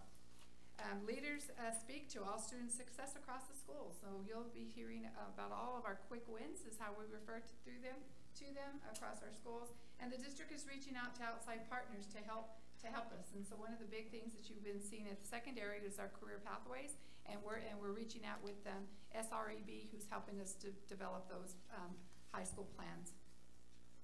Our next steps, they want us to take a look at and facilitate to codify the vision of the role of the principal, and to help them ensure they know how to aggregate that student data, analyze it, and say what are our next steps. And so they're just amazing with data. You will get our district data next month in November. We have our district data day tomorrow afternoon, and then in November you'll get to see our district goals, so how we're going to increase our district grade as well. So the next page, it talks about our district turnaround conditions and support and accountability. The district executive leadership holds principals, school leadership team, and itself accountable for the high specific expectations that we talked about this evening. District leadership supports the schools by providing strategic and tailored resources, utilizing the rapid response to regular needs that they're purposeful. So you heard Mrs. Ingram's plan that we have an action, we have a timeline, and we hold ourselves accountable, and then we want to come back and we have those progress measures that we all check to see how we're doing so that we know if we're going to get to those goals that we have set. And the district provides turnaround principals with the defined authority to drive change in their schools. And this is how we're able to do it in the district, is my administrative team now has at least three schools that they're monitoring and supporting as we go through that. So one of the things, as you look through there, it talks about all of the coaching, and I'm not going to go through that again, but one of the things that our thought partners at University of Virginia wanted us to do is that when you read the 4 schools and the results that they received, is that those weekly site visits were very helpful in doing the walkthroughs. But because we're expanding it to 21 schools, we can't do weekly, but we have committed to bi-weekly, and you saw that on my action plan, that our mentors and our coaches are going out and doing bi-weekly visits with their principals, not by request, but by scheduled times of visits for both attending PLE, classroom walkthroughs and feedback, or just simply coaching, because that's one of our big goals. And I think you can read the rest of it if there's anything else. It talks really about our tools are all aligned to the work that we did. Our last request by the board at the last meeting was what are the changes that we did with the University of Virginia changes to be able to support it after we had the 1.5 million sweep and we couldn't keep all of the things. And so I just printed a little one-sheet handout of what the changes were. So the changes for fiscal year 2017-18, we eliminated the 5 days of professional development that were at those 6 schools. We eliminated the 2 content specialist positions. We eliminated the 6 reading coach positions just because we had all that money. These are positions we would love to have, and if we ever have enough money, we would love to support, but we would like them district-wide. Or even if we could even share, because we do know that our literacy and our numeracy math coaches would be great. We've never had the math coaches, but we bring in support. But we do know that these are positions we would love to have if we ever could get extra grants or so forth. The weekly meetings that I talked about are now bi-weekly meetings instead of weekly. And finally, the UVA meetings that were during the instructional day, generally around 12:31 to 4, we've now moved them to that differentiated schedule, and we meet after schools with the staff. Good. Okay. Very cool. I'll time for any of these questions or clarifications on our UVA. So, Mrs. Sanchez, what is your ultimate vision when it comes to UVA as a whole? Because I think we got 2 separate things here. We got UVA, and then we got the mentorship, and we're trying to bring it together. What do you see in the future? Let's say 2 years from now. Well, right now, what would you like? What would be your crystal ball or your magic wand if you had it? Well, right now I see a bridge. So right now I have UVA schools.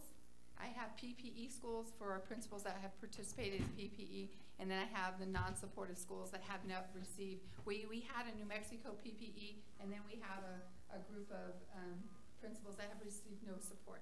So I envision this bridge, and this is what I've started this year, is that we differentiate that so that all of the research best practices that we've learned from University of Virginia, we're implementing this year. We're implementing them and investing the resources through all of our budgets. One of the things you'll read in here is that they gave us kudos to say thank you for using your collaborations of ESL, special ed, your operational and your Title I budgets to be able to ensure that all of your schools are doing these best practices. Now, by saying that, it takes time. And so in 2 years, we would hope to have closed the professional development gap, that we didn't receive the training and professional development from these folks that are about a year ahead of us. And so we started now. We have expertise in our district. We have grown 6 schools with probably, 30, 40 teachers that can help us on the other 3 of the sets of school that we are utilizing to empower them to help us. So we're already building the bridge to close the gap in professional development so that those resources would be available to all now. Thank you. I have a question, Sure. and this is because I'm dumb. I'm looking on this PowerPoint from the University of Virginia, and under talent management, it talks about low-performing teachers. So that, I would have thought that was under instruction. Well, that because of the Senate bill and also the teacher evaluation that falls under talent management, our teachers that score minimally effective and ineffective all fall under Mr. Bird's department. So we work collaboratively because we know that the instruction office has to support the teachers that fall into the New Mexico Teach Evaluation System. So what are we doing to help those low-performing teachers? So we're providing professional development, and our principals and our mentors are also working with the teachers individually at the schools, and we all have identified, Mr. Bird has the list of teachers that we are ensuring that we provide after-school professional development, and also our principals are working on classroom walkthroughs and feedback. So when they go into those classrooms, that's how our teachers receive the specific feedback, face-to-face feedback and written feedback, so that they can improve instruction. And then based on that, then they go into the professional development that we offer so that we meet their individual needs. And are they on a growth plan? Is it a planned out thing? I'm gonna turn that over to Mr. Bird. So the only teachers that are required to be on a growth plan in regards to school board policy and to state statute are teachers that score an ineffective rating.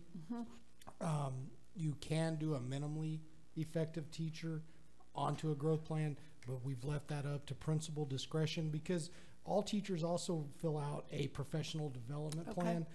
So every teacher is doing that.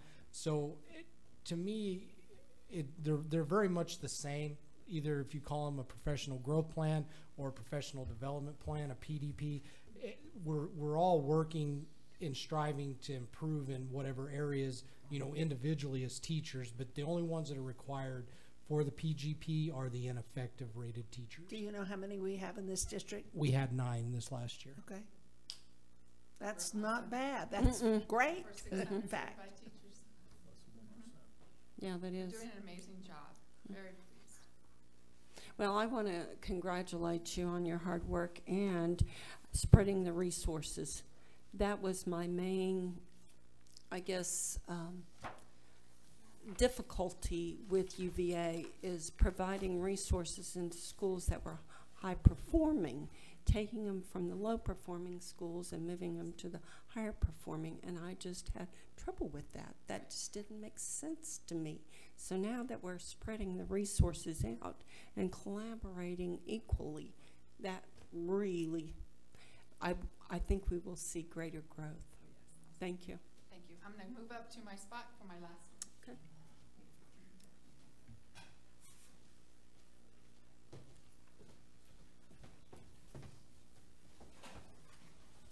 Madam President, members of the board, the last report I have are my interim superintendent goals. And I have a copy in front of you as well. I believe they've also been emailed out. These are in draft form. Based on the goals that the board has adopted this evening, they are aligned in the same format that the board has adopted their goals.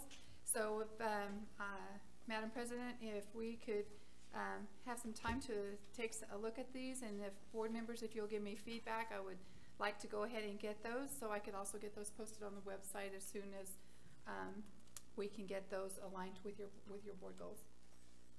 And so I just have them in draft form.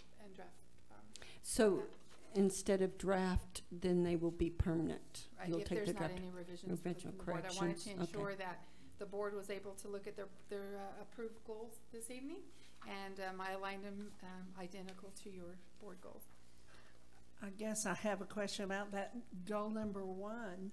If the evaluation that we're going to do as a board goal is for the coming superintendent, I don't know exactly what you want to do. We will be doing that.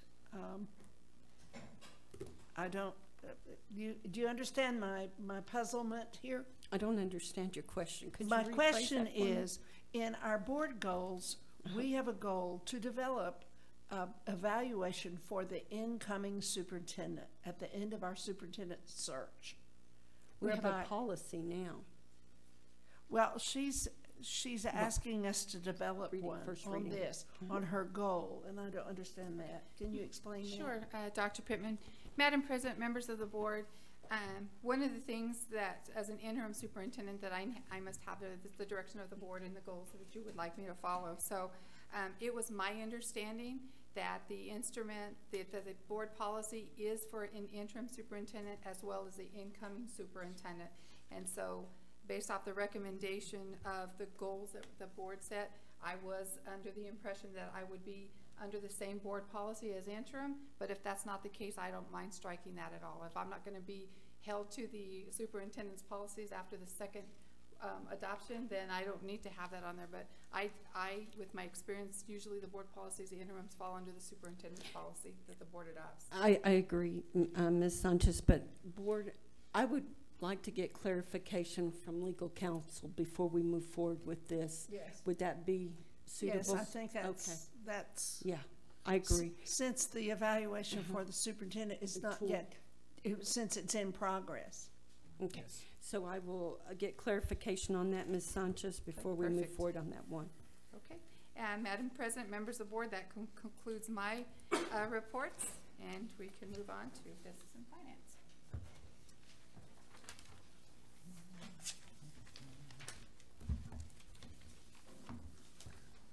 First of all, can I take a formal poll? Is anybody hot, cold? Now that everyone's gone home to get their coats. Yes. So you're cold. No, I'm fine. I I'm was, I fine. put my I'm just sweater on looking good. up. It's either super hot or Thank you. really cold in anyway. I've got a slight fever, so I'm burning up.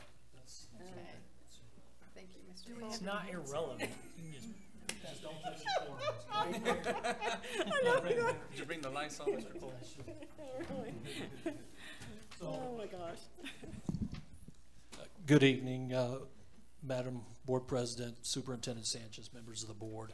I haven't gotten the chance to speak with you about budget matters, and I kind of wanted to go back and dive into last year just to see what happened, knowing that it impacts what we're doing going forward. So I've done that. I'll be quite honest with you, I could talk about this stuff for days, but I know we don't want to do that. So if I'm going too slow, give me the high sign. If I'm going too fast, stop me, slow me down, because I can move through these pretty quick. And to be honest with you, I could have done another 20 slides on this subject alone. So I tried to hit the high points. The main thing is that you are informed as a group. Budget falls under the discretion of the superintendent and the school board. It's yours. You own it. So whatever we do as a school district, that starts with the superintendent and the school board in terms of our budget. So I just want you to be aware of what happened. I had no idea. I had some idea going into it. I knew we had a couple of budget cuts last year. I kept up with the statutes, that type of thing, so I was aware of that. So with that, we'll go ahead and move forward. This first slide is just a trend analysis of your SEG. That's your state equalization guarantee. That's pretty important, as we'll see here in just a minute. But if you look back in 08-09, does anybody know what happened or remember what happened back in 08-09? No. Financial collapse. Yeah. Yeah. My house went from here to here. That's exactly right. The real estate industry tanked. It was a domino effect, not only nationally but internationally. And the domino here in New Mexico, the big domino, was natural gas prices. They went from $8 a BTU to $4 a BTU. That cut and slashed in half overnight. All those futures contracts for natural gas, out the door. So that was the trigger here in New Mexico, but you can see the impact in 2008, 2009. It fell going into 9-10. This blue line is our SEG. What's this red line right here? That red line is our combined state equalization guarantee plus any federal stabilization stimulus funds or Federal Education Jobs Act funds. I consider the two the same, but they did come out. They were two separate pieces of legislation that came out right around the same time during that time frame. And you can see where they were added in. So anytime you hear about those federal stimulus funds filling the hole or the gap, that's what they're referring to, is the gap between this red line and this blue line. And it doesn't matter if it's a school district, a state, or a federal agency. That is the hole that was filled by those stimulus dollars. What did that do? It essentially bought us a couple of years' time to reduce our costs and restructure ourselves. And when I say reduce our costs and restructure, what I'm talking about are recurring revenues matched to recurring costs. That's important. If you got a one-off, a one-time expense, not a huge deal. But if you've got a recurring cost, it's the same. It doesn't go away. So primarily, those are salary and benefits costs. Utility costs, insurance costs, those are recurring costs. Recurring revenue, our primary source of recurring revenue is state equalization guarantee. Those go into our operational fund. So everybody knows what a deficit spending is. Deficit spending is just when you spend more than you bring in receipts for the year. And it's no different for school districts than it is for individuals. I hear a lot of times, well, you've got money. You don't have to worry about it. You're a governmental agency. You just raise taxes. Well, we can't just raise taxes. We have to manage our budgets. We have to manage our money. And we can't write a check if there's no money in the account. So that's a misnomer. So last year, looking back at last year, total operational fund revenue receipts, these are actual receipts year to date, $69.3 million. Total expenditures, $71.3 million. So we overspent by $2 million. That's a big deal. Yeah. It's a big deal. And I just, it's one of those things, if you're going to fix something, you got to confront it, and you have to throw it out there.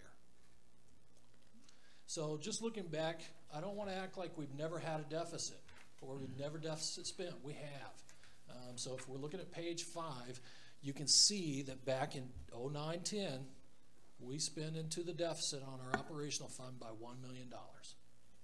So this is a little bit bigger, but we've expanded. The year's costs never go down. They always increase year over year over year. Inflation. So where do the bulk of our district's annual operating revenues come from? By far, again, that state equalization guarantee, commonly referred to as SEG. If I'm talking about SEG, I'm talking about state equalization guarantee. If I'm talking about SEG, I'm talking about our operational fund. That is the primary source of revenue to our operational fund. On any given year, it typically accounts for 95% or more of the operating revenues that come into the district, each and every district. So what are operating revenues? That's your primary source of funding to pay for the day-to-day operations of a school district. And so what's the primary cost of running a school district? Salaries and benefits, personnel, right? Teachers in the classroom. What's the percentage? What's the percentage now? Okay, perfect. Page 7. 97.41. Whoa. Yeah. That is a list of every revenue category that came in, was receipted in our operational fund last year. So again, that's $69.3 million. That's the total of the operational fund. You can see the bulk of that, $67.5 million. That is our SEG, and it accounts for 97.41% last year, again, 16-17. You can see ad valorem, those are property taxes, local. Those go in our operational account. Oil and gas, again, local. Oil and gas has been hurting. Look at that. That's we'll need to go back at some point and look at oil and gas over like a 5 to 10 year. But I promise you, that's probably as low as it gets in terms of oil and gas revenues. Interest income, I want to point this out. Interest income is up significantly. That's another one we could look at in the trend. It's a drop in the bucket compared to SEG, but interest revenue from the money we keep in our bank account is up significantly. And that is in part because we took that out for bid, our banking services. We made all those banks compete for our business, and we got the highest interest rate we could get. So thank you, Mike Notes, and Chris Tweet for taking care of that.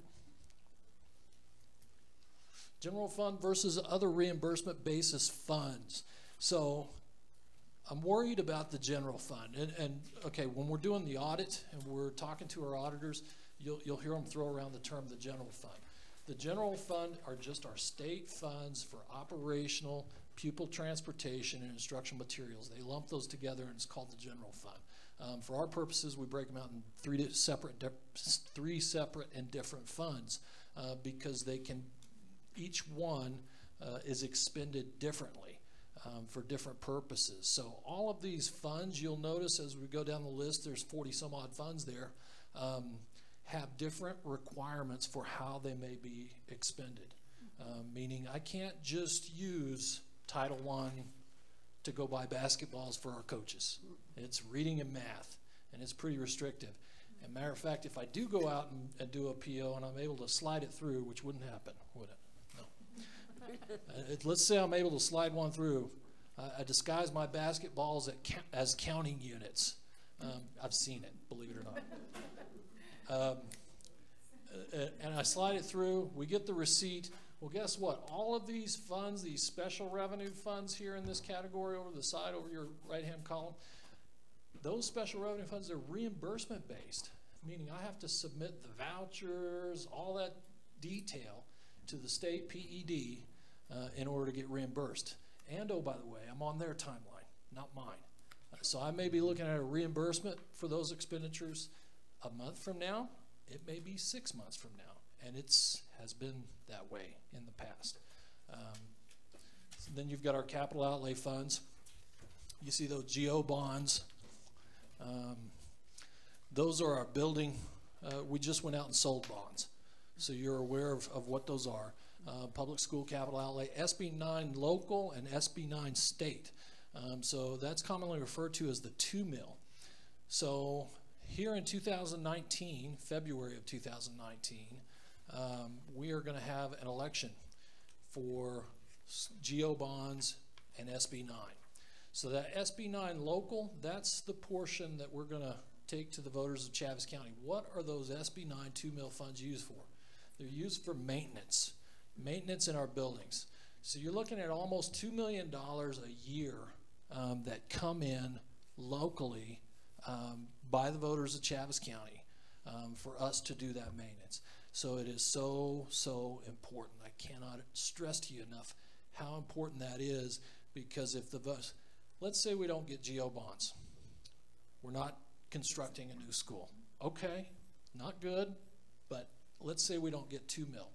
Not only am I not going to get the local 2 mil piece, I'm not going to get the state matching piece for my maintenance of my schools. So what do I got to do? I still got to maintain my schools, right? I still have a staff that maintains schools. All those things need to happen. So guess who eats it? Operational fund. Matter of fact, you can look at any one of these grants. If they get cut, if they go away, guess who picks it up? Operational fund. Perfect example, Grads Child Care Instruction and Grads Plus. Look at how much we're talking about. $4,000 for child care, $9,500 for instruction, and a little over $15,000 for plus. So we know that our 2 associates that provide child care cost us more than $4,000. Easy, every year. So we supplement it with operational, and it's a good program, in my opinion. Grads instruction, same thing. We know that a teacher costs us more than $9,500, particularly when you add on the benefits. The big benefits is a big piece. That's another 40% of whatever they're making typically, which is huge. You know, Dr. Pittman, you talked about at our last board meeting, we sell ourselves short sometimes in selling the teaching profession. And part of that is, yeah, you're never going to get rich being a teacher. That's not going to happen. But you're going to get good benefits. And if you stick with it for the long term, you're going to be set. Right? So I think that's something we need to start communicating in our culture, the culture of this district, and what we're trying to do. So at any rate, those are all of our funds. I'll keep going. So how are SCG funds determined at the local level? So it always starts with the state first. So they have a state appropriation. It has to be signed into law by the governor. So it starts out with the legislators fighting it out over who's going to get what and how much. And then it goes to the governor. And then the governor can either line item veto altogether, or not do anything, and it's essentially a pocket veto. It goes away. They have to start over, special session. None of them like going to special session. So it starts with that pool of funds, whatever has been appropriated by the legislature and signed into law by the governor, that total amount of funds to public schools. So there's your pot of money. Now, you take all the 89 districts and charter schools across the state, and you say, how many students are we projecting? Is it reasonable compared to what happened last year? So the state looks at that. Then they divide that total pot of money by that number of students. Bingo, you got your unit value. Now they've got some play in there. They can play with it a little bit, and they do. I won't go there. So, and then once you know your unit value, now you can enter your formula with the district data. So now we just talked about what the state's approach in this is. What about the district? So the district, it starts with our total enrollment. We need to retain our kids. We've been doing this for a long time while I've been in this position. When we allocate our operational dollars to our schools, we allocate based on the number of students in those schools.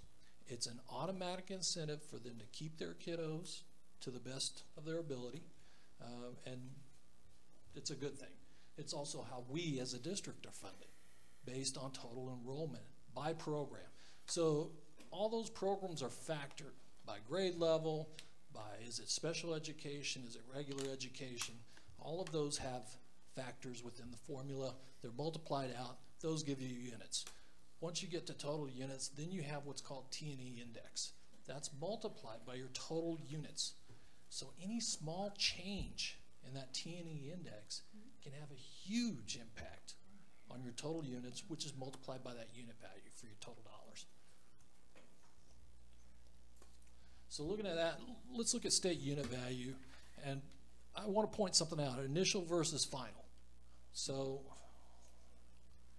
every year we start out with an initial unit value. And that is how we build our budget. Matter of fact, we'll get one,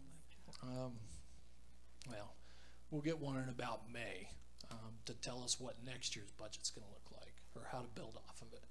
But when we start the school year in July, we start out with an initial unit value. That's what our budget is based on. By the time we get to March, into the third quarter, going into the fourth quarter, that's when we get our final unit value. It still affects the budget of that same year. So let's just think about that for a minute. We get through the third quarter, and now you're telling me you're cutting the unit value? I've already spent 3 quarters worth, right? Okay. So it's just something to point out, and I want you to be thinking about that this year. We started out with an initial unit value to build this year's budget, but when we get to March, that unit value could go down, and it has. Last year it did. So there's your trend, and again, if you look back to 08, 09, 9, 10, we had final unit value cuts. I would not be shocked at all if we got in, and we're in 17, 18. I don't have that up there. So I wanted to look back at last year, but let's talk about 17, 18 for just a second. $40,053, and I believe 24 cents was initial unit value for 17, 18, the year we're currently in right now. It would not shock me at all if that decreased by the time we got to March. As a matter of fact, I would expect it to. So, no, even though we're only in a 30-day? Yes. I won't say it's politics, but anyway. Let's look at enrollment. We just talked about the factors affecting our SEG. So enrollment's a big one, T&E's a big one, state unit value is a big one. But you can see the trend with our enrollment. Roswell is good for about, on average, 1% growth per year. If you look at that over 10 years, 10%, right? So on average, some years a little less, some years a little more, but on average, about 1% growth. So we saw growth last year, and that becomes important because you can actually get growth money. And again, it's about incentivizing keeping these students in our schools and getting them to graduation.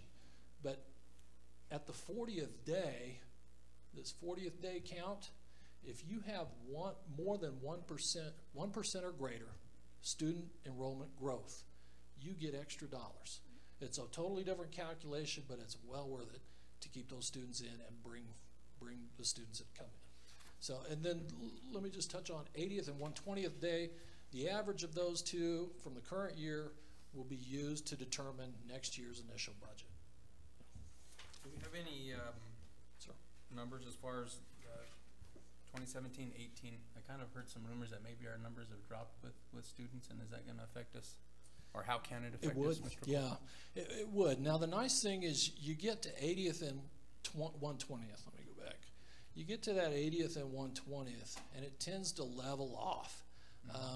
So you're looking at the early days of the year. We're just wrapping up the 40th day. So that 40th day is going to tell us a lot. Matter of fact, I know Lucy was working on it today. So we want to make sure it's, number one, accurate, that we get funded for every student unit that we have, and that they're being coded correctly. That's a big deal, and Lucy does a fantastic job at it. So T&E,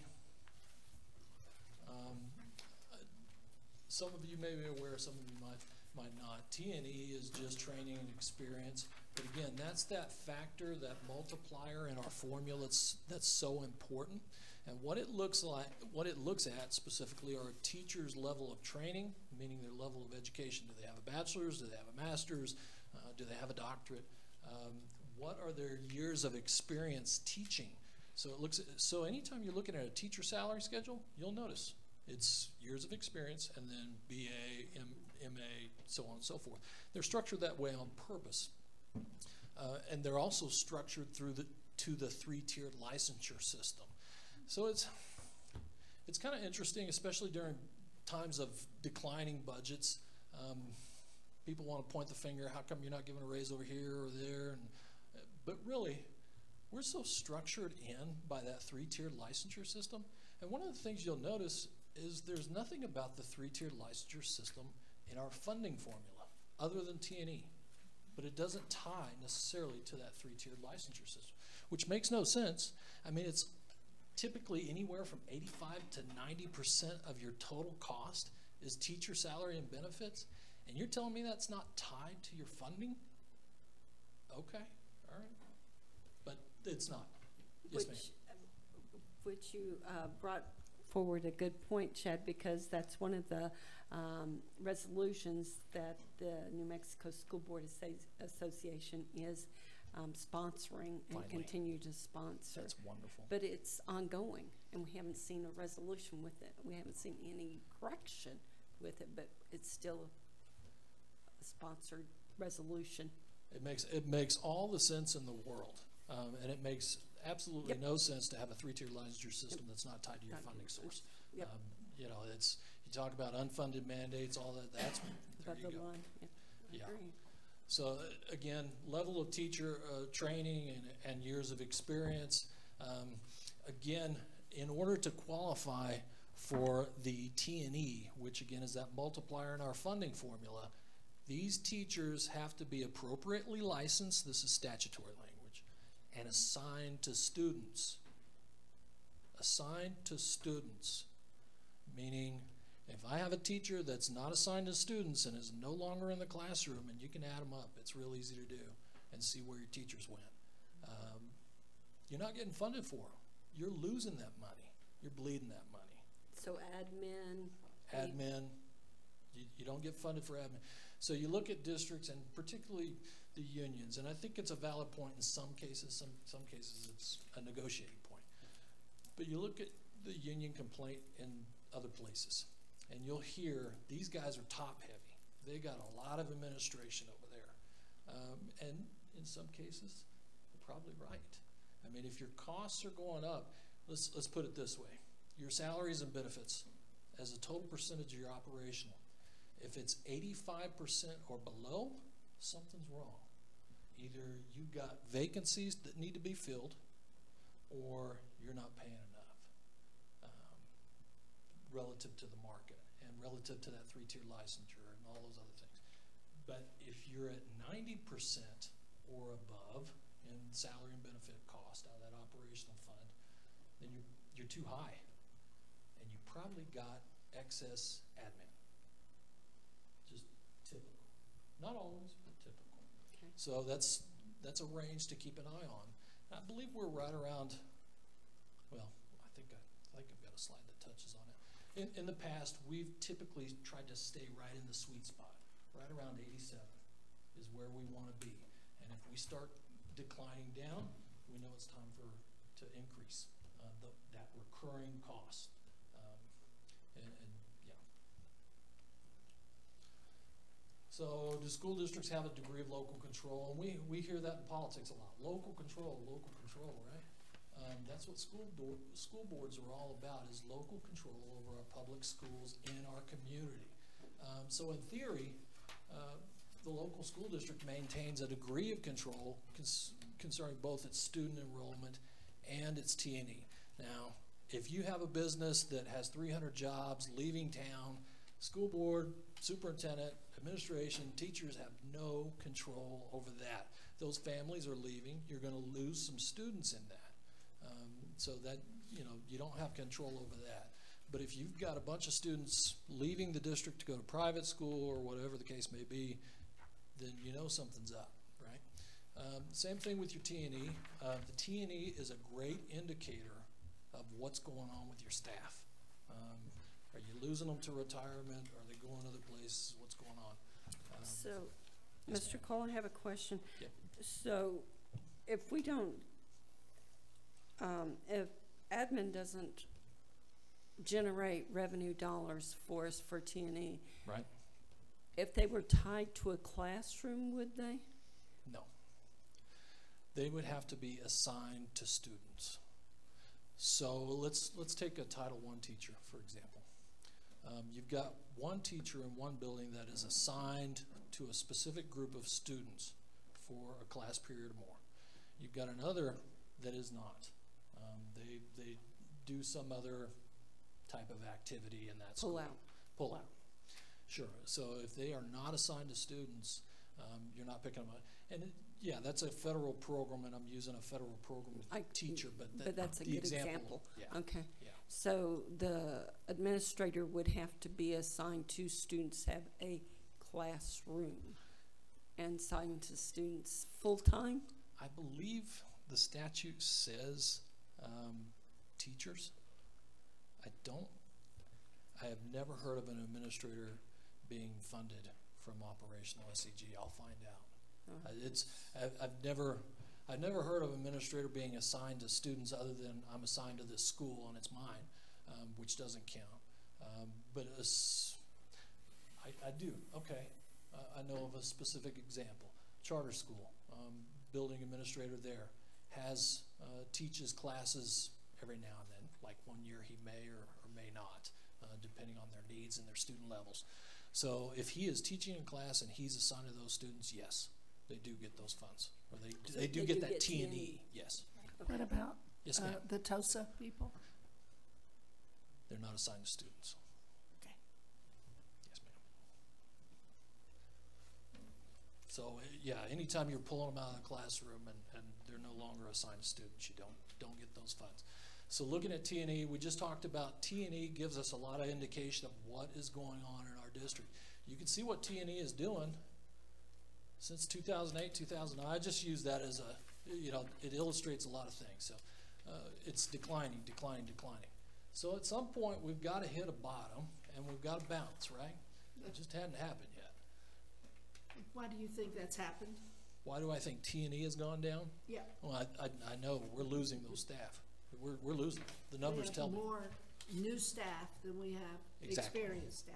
Exactly. We have more people with a bachelor's degree right. than we have with master's degree. Whether they're retiring, whether they're going to another district, and we're replacing them with somebody that doesn't have the same experience in education, yes. Retiring baby boomers. Yeah, and that's why that retention piece becomes so important. You know, you guys talk to people the same way I talk to people out in the community. You know a lot of folks, and so you're talking to these retired people, and you know a lot of them are coming back and subbing for us. They want to sub in the classroom. They miss it. Let's just keep them. Why can't we just keep them? I agree. We got to keep them. Well, that's where double dipping comes in, and it's. Yeah, we don't want them to retire. Give us a couple more years. You know, give us a couple more years. You don't want to come back and sub 6 months from now, and you know. A year. Yeah, or a year. Well, if you start subbing and you haven't laid out your whole year, Right. you know, it's the dollars don't make sense. But some of them, it's not about most of them.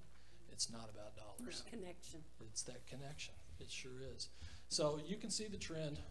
The last 5 years have been pretty rough in terms of that T&E and losing staff. I'm looking at the change, the total decrease in T&E. Okay, let me just give you a for instance. Yep. So you have a person and you send them back to school, as we've done here. Yes, ma'am. To get their administrative degree. We're cutting off our foot because they're no longer in the classroom. We spent money on them, yeah. And now we're not getting that,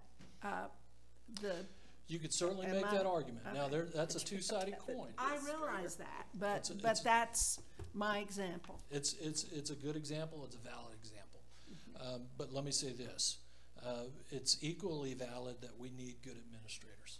And they are hard to come by. They are just as hard to come by, if not harder in some cases, than your teachers. I was just thinking that might have been some of the influence on this trend. Yes.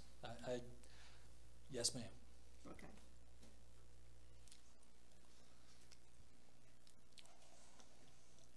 So what can school districts do?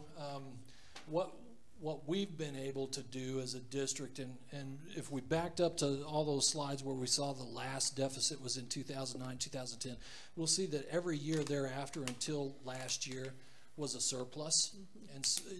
But you'll look at those numbers and you'll say, okay, one year we had maybe 625,000 surplus. The next year we had maybe $1 million. Next year we had less, or whatever the case might be. If you look at 14 and 15, and then 15 and 16, we had a big surplus relative to those other years. And that's because we knew we had a pretty good idea of what was coming. And so if you want to look at what we were looking at, what we were discussing back then, go back on our website in the finance section under operating budget, look at the 14-15 budget, skip all the way down to the conclusions. That last page where we talk about conclusions. We saw it coming. We knew it was coming with the oil and gas. So we built that cash balance over those 2 years, and of course years preceding, but particularly those 2 years, knowing fully well that this was coming, and that we would have to dip in. So that's not a knock on my predecessor, because frankly, that would have happened whether it was he or I. It really wouldn't have mattered. We still would have run a deficit. I don't want to begrudge anybody, but operational cash is used to absorb those cuts, budget cuts. That's what that cash is there for, to absorb them, so you're not having to. You hear about districts. Las Cruces had to do the 4-day week, the furlough day. Can you imagine trying to explain that to your constituents in this community? Hey guys, we're going to go to 4 days, and you're going to have to take care of Friday or Monday or whatever the case may be. Nobody wants to be called a babysitter, and that's a misnomer too. But at the same time, we provide a service to our community, and those working families, particularly those young working families or single parent families. And if you take something like that away, I don't know that you're serving the same way that you should be. So we don't ever want to get into that. Yes, ma'am. I said, what would our scores look like? And what would your scores look like? That's one of those not win-wins across the board. And you have to have 180 days. How would that calculate into your present formula? Right. Right. I don't know. Would I'd the have to state think about agree that. to that? Longer, you start school earlier and go longer days. Yeah, versus you'd have 4 to go. days. You still have to make up the You'd extend the contract time. calendar. You still have the same time, Yeah. It's just but you don't 4 have days. school bus expense on Friday. Right. Right. Yeah. But it's not, you're not saving very much money, and you are totally gutting what you're trying to accomplish as a school district for your community, its kids, its families, your future. So that's my only point in that. We don't ever want to get in that type of position. I don't ever want to put our board or superintendent in that position, and I'll always come running with my hair on fire if we get there. I'll be shouting it from the rooftops. So the other way, if you're a school district that doesn't have any cash balance, and believe it or not, they're out there, that's what that cash balance sweep was all about last year. You take from the ones who built a cash balance, and you give it to the ones that did not, who structured themselves and maintained their structure above what it should have been. So at any rate, school districts can apply for state emergency funds. They cannot have cash in excess of 5% of their budgeted revenue. Let's talk about real quick, the other thing that cash balance is important for is not only absorbing cuts, but also all those funds. We looked at 40 some odd funds there. The bulk of those, with the exception of the first 3, were reimbursement based. So I think just totaling up the deficits on them, which I'm not worried about because they're reimbursement based, just totaling up, you're almost at $6 million that you've got to cover. Everything hinges off your operational fund. So you've got to loan those funds, your operational cash balance, so that they have money in their checking account until you get reimbursed. So that's a big deal. But at any rate, you can't have more than 5% cash in order to apply for those funds. Here's the bigger part that I want everybody to know, because this doesn't get said very often. But anytime you start talking about emergency funds, I want you to keep in the back of your mind, we forfeit our local control of budget and how we are going to expend our funds anytime we go and ask for those funds. So if you're a district that goes and asks for PED for its emergency funds, the first thing they do is they hand you an agreement and they say, okay, fill this out, and basically says you are the school board are going to turn over your control of your local school district's budget to PED, and they are not going to give it back to you, control. It means every purchase order, can you imagine? Every purchase order has to go through, clear through PED before.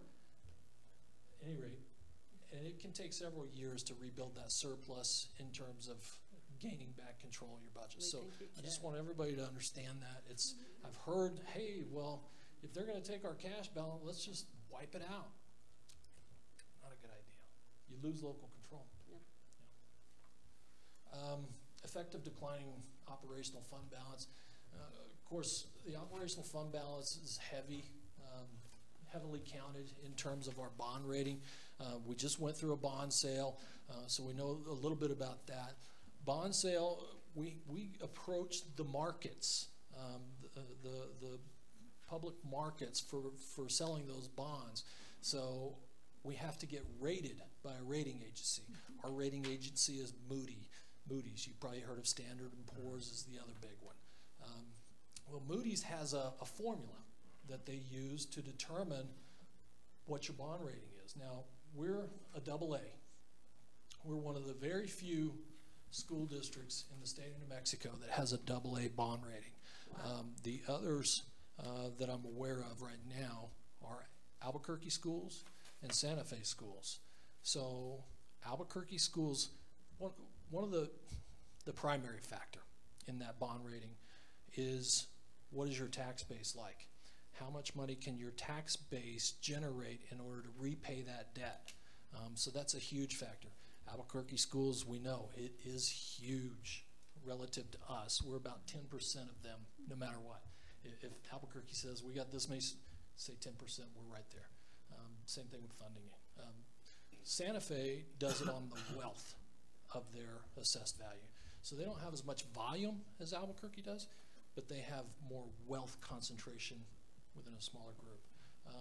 We do it on our financial management, and that's pointed out in our bond rating. So we also do it by having a strong cash balance. The minute that cash balance dips to below 10% of your annual revenues, we're going down to a single A. So what does that mean? It means it's a higher interest rate. The next time we go out to sell bonds, the interest rate goes up. It costs us more to pay back that debt. So our local voters don't like that. Again, we talked about we're going out for bond at 2 mil in pretty short order.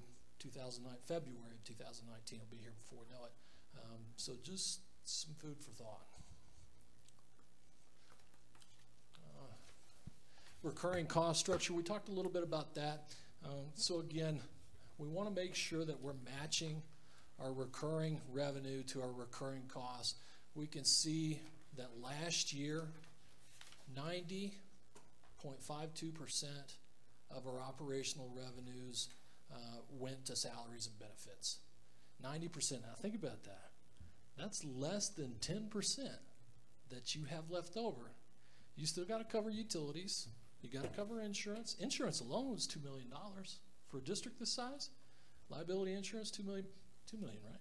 Yep. So it's you leave yourself very little wiggle room. So now this is not a normal year with the 2 budget cuts. So I was just talking about if you're above 90%, something's wrong, you're paying too much or you've got too much admin. But let me throw this out there. 16, 17, we got cut on our budget twice from the state level. So to adjust to that, again, nobody's Superman. Nobody can make magic things happen. But that's why that's so high. Yeah. And you can see our major funds there. Other major funds, Title I, approximately $3 million. IDEA B, those are special ed funds, a little over $2 million. Title II, it's our teacher, principal, and training. But you can see they're already structured in. They're structured in for those salary and benefits. So Title II, for example, almost 70%, sorry, Ms. Kirk, hit you with the laser. I'll try and keep it at your eyes. Yeah. So almost 70% of that Title II is dedicated to salaries and benefits costs. And that's on the front end. So I don't know what else they have planned coming out of there for Title II, but it's the same way. Pre-K, high, it's 80%. It really wouldn't shock me to see that one a little higher with its salary and benefits costs. But at any rate, you get the idea. Those are our major funds, and that's the portion of salary and benefits cost that comes out of them last year. Now let's look back to that trend analysis of our SEG, and let's see what's going on with 2017-18. We can see that we're up slightly. Here's my concern, though. We get back down to that final unit value, and we may be back down here on that curve. What are they going to do? Yeah. And of course, let me point out another trend without getting political. I'll just point it out. So 08-09. Anybody remember what happened in 08-09 besides the financial crisis? That was when Governor Richardson termed out. That was his last year. And he knew a couple of years in advance, right? So I'll just tell you that next year somebody is going to term out. I don't know what they're going to leave us to work with, but I know what's been done in the past. So, okay.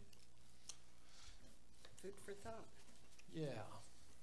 So 2017-18, for the year, the district budget is $71.3 million of projected recurring revenue. Not cash balance, just pure revenue. Now, that's a projection. It's not actual. We won't know until we get there what actually happened, but that's projected number. So we also budgeted $72.4 million for expenses. So we know we're in deficit mode again. This time by only $1 million. Now we'll try and beat that. You know I'll try and beat it. But I want you to be aware of it so that when we get there, it's not a big shock. Okay. We're okay. And again, as long as we don't fall below that 10% threshold with our Moody's rating, which $1 million wouldn't do that, we'll be in good shape. One of the things I keep hearing since I've walked in the door of the district, walked back in the door of the district, is, hey, I need money for this. I need money for that. I need some more money over here. Hey, I got this great idea. It's only going to cost us $500,000. I just want you to be aware that's not how budgets work. Budgets work, you do a planning process. There's board members, there's teachers, there's cross-functional experts, there's community members. You lay out a plan, and then you kind of follow the plan. Now, plans aren't foolproof, they change. They have to. But you stick to your plan, and then you have a process where those things can take place. So just something, I think we kind of got away from that, and I'd like to bring us back in so that we can control what we're doing with a plan. Same way with our 90-day plan, with our instructional plan. You know, we got a plan, let's follow it. Let's keep everybody, you know, accountable and honest, and we'll get there together. Right. So, yeah. We'll end with a great budget. And we'll end with a great budget in great shape, and everybody can be proud of it. So just the last slide there is 2017-18 initial operating. That's projected expenditures. That's where we have them. This is a really handy matrix that just kind of, without looking at thousands of line item accounts for every expense, we can throw them in this little categorized matrix and show you, okay, what's instructional, 1,000 function in our accounting system. We see there's a 705 FTE. We see the total salaries, projected salaries are 30.8. Then we see another 10.2 million in benefits.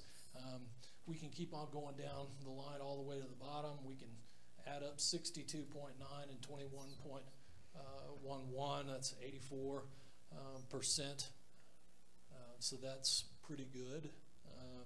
We'll see, but that's where we'd like to be.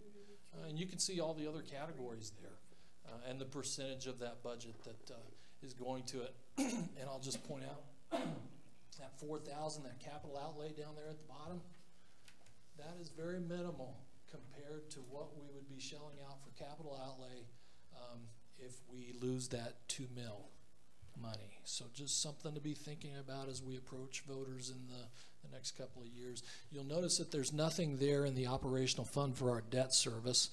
We have a debt service fund, and it is it's well funded, and we don't have to use operational for that. So with that, I'll answer any questions. One moment. Madam President, members of the board, Mr. Cole. Yes, ma'am. I noticed a few years back, we were really proud in that 1,000 instruction line item that we had almost 70% back to the classroom. 75. And so it's kind of disappointing to see that over the years that we're down to 59.63%. So if we can, as we look at how we're spending money, increase the flow of cash back to the classroom, because we were really proud when we were able to support those classroom teachers and the schools when we were at that 70-75%. Thank you so much for pointing that out, because I almost forgot. I had intended to. Yeah, in previous years, we were always very proud as a district, and oh, by the way, PED was always very proud of Roswell Independent School District and sent out several letters making a big deal out of it through press release that we devoted 75% of that money to the instructional classroom teacher, meaning we had those teachers in the building and in the classroom, assigned students, all those things. 75%. Again, when you start pulling them out of your classrooms and doing other things with them, you lose that percentage to the instructional classroom. So, yes, ma'am. So now we're down to 50 under professionals. 59. Yeah, okay. if you look across the side there. Yeah. Gotcha. What is item 2100 support? What is that? 2100, that would be, well, it's not clerical. 2100 support. Mike, I'm sorry. help me out. Mostly sped? Yeah. Okay. Yeah. I'm just thinking that should go up in that instruction, shouldn't it? No. Yeah, it's a support. Yeah, it's a support. Okay. Instruction, anything direct instruction is, and so just so you know, those little numbers right there, 1,000, 1,007, 1,008, so on and so forth, that's part of our account code Right. structure.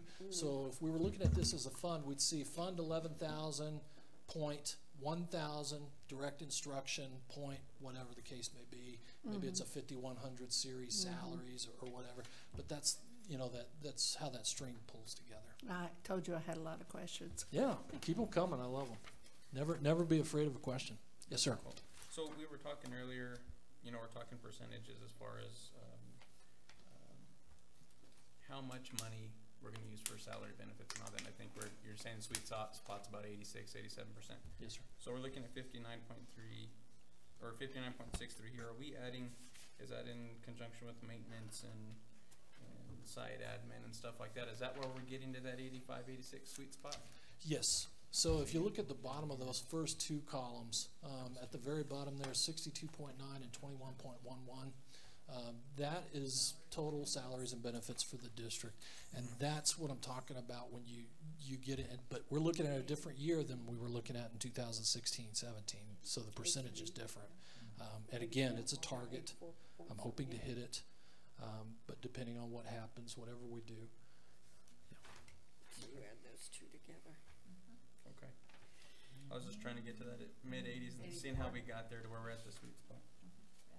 So what? Yep. So we're talking about, you know, how we were proud about how that stuff got to the classroom. We're talking 70%. Yep. What can we do to get back there?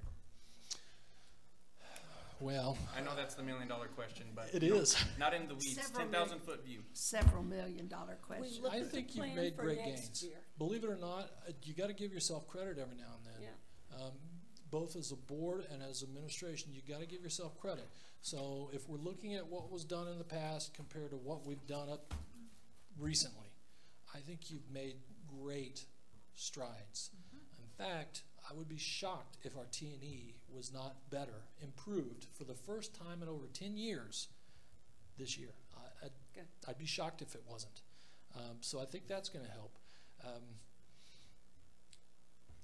I think by, you know, it's never a politically easy decision to say, okay, reading coaches, you need to go back to the classroom. It's never a politically easy decision to say, okay, content specialists, you need to go back to the classroom. But you did it, and you did it as a group, and I think you ought to be proud of it. I don't think it was a bad move. I think it was the right move. You know, and Mr. Byrd, God bless him, has been getting hammered for, I don't know how long you've probably been getting hammered all your life. But he's been getting hammered, you know, what are we doing to bring in these teachers? And boy, he's looking under every rock. He's looking in every country. He's looking at J1 visas. You name it, he's doing it. He's all over it. And you know, that's a credit to him and the leadership and your leadership as well. I think we are on the right track. And I think that's how you do it. You keep moving things forward in the right direction, and you keep cognizant of what is the impact. What is the impact of that T&E and all those teachers we lost that, you know, wanted to retire? So you know, there's, like I said, I could have done 20 more slides. At some point, I would love to walk you guys through that formula in detail, and let's compare year over year what formula values increase dollars and what formula values decrease dollars. And it would be very enlightening to you. Can we do that? Of course. Yeah. Yeah. Sorry to put you on the spot. He got excited no, right there. Did you see that? I don't want to bombard you and bore you. He went, oh, yes. I don't want to bore you, but there's a lot of stuff. It's only 8:30. Yeah, it's only 8:30. No, I'm talking like maybe next board meeting. You could, you know, kind of show us how that all works so I'd love it to. clicks. Yep. Yes, sir. And I think it's an important one to keep track of and keep watching. But with that, any other questions? Great. Thank you. Thank you, Mr. Cole. Saw the excitement in him. Yeah. Thank you, Mr. Cole. Thank you. Awesome. That was very helpful. Okay. Appreciate it. I'm sorry. Hope you feel better. RFPs and BIDs. Mr. Treat, Bids. RFPs and BIDs, we're out for RFP. Madam President Kirk, Superintendent Sanchez, members of the board. So we've issued 2 requests for proposals so far this month. We've issued our exclusive beverage provider. We've also just issued today the dual credit books purchases. We've established or formed evaluation committees for each. So for the exclusive beverage provider, we have staff from cafeteria, student nutrition office, from athletics and activities department, and also from support services. For the dual credit book purchases, we have staff from Mr. Tackett's Office of Instruction and Curriculum and Support Services. With the schedules and timelines that we put in the RFPs, we plan on bringing award recommendations for each to next month's board meeting. Cool. So, any questions? Thank you. Thank you. Thank you. All right, Mr. Human Resources, Mr. Bird.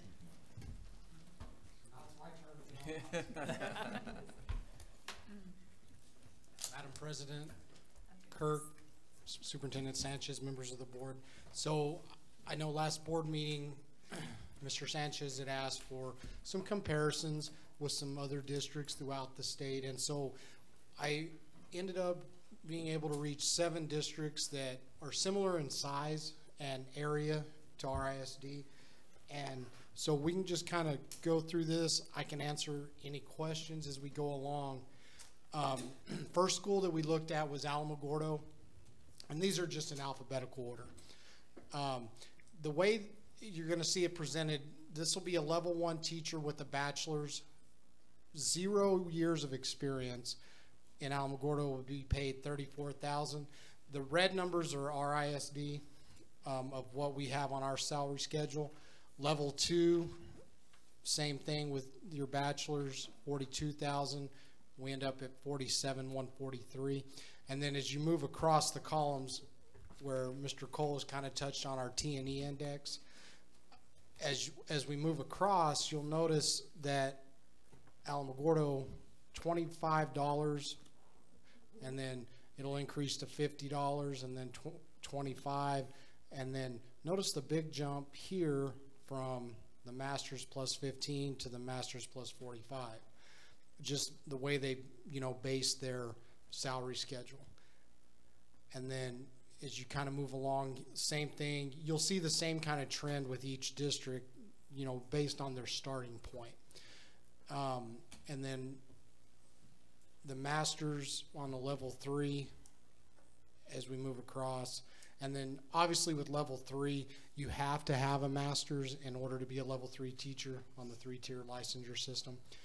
One of the other things that Alamogordo does is they credit 25 years of out-of-district experience to new teachers coming in.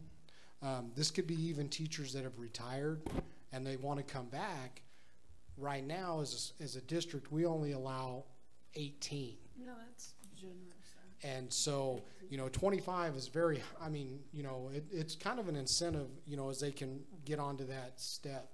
Now, the one thing, as you look at salary schedules, and I know you've all looked at ours, how in-depth it can be depending on the situation of the teacher, where they fall with experience, what level. So if there's any specific questions to like a certain school district, I've got all of those for you that you guys, I'll be more than happy to get that information to you.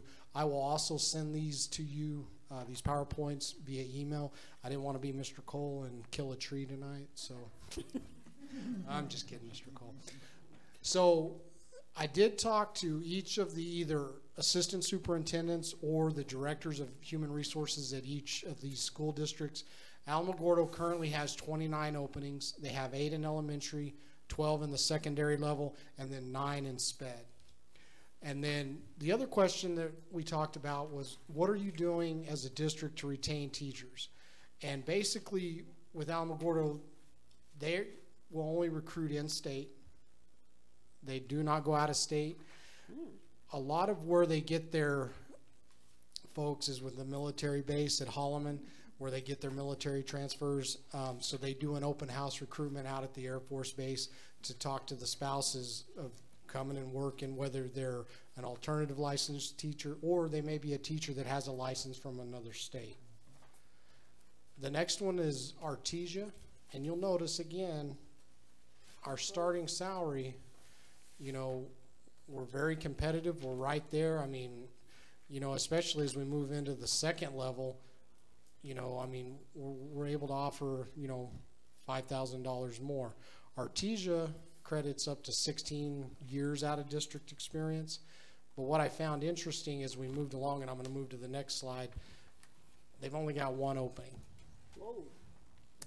Now, that was one of the things that I asked the assistant superintendent over there. I said, what are you guys doing that you're able to, you know, provide? Because they are so close to us here in, you know, this area. Oops, sorry. Rent. That, I think, is huge. Yeah. They offer 19 houses to their teachers that the rent is only, they're only going to charge them half of what the market value of that rent would be. And then teachers can live in there for up to 2 years. And then what he did say is that they are definitely at full capacity for this school year. Wow. That would definitely help our J1 visa. Yes, ma'am. FLETC, a high percentage of the spouses are teachers in the Artesia schools, the oil and gas companies. One of the other things that, you know, he said, you know, people just moving back to Artesia that lived in Artesia and are moving back.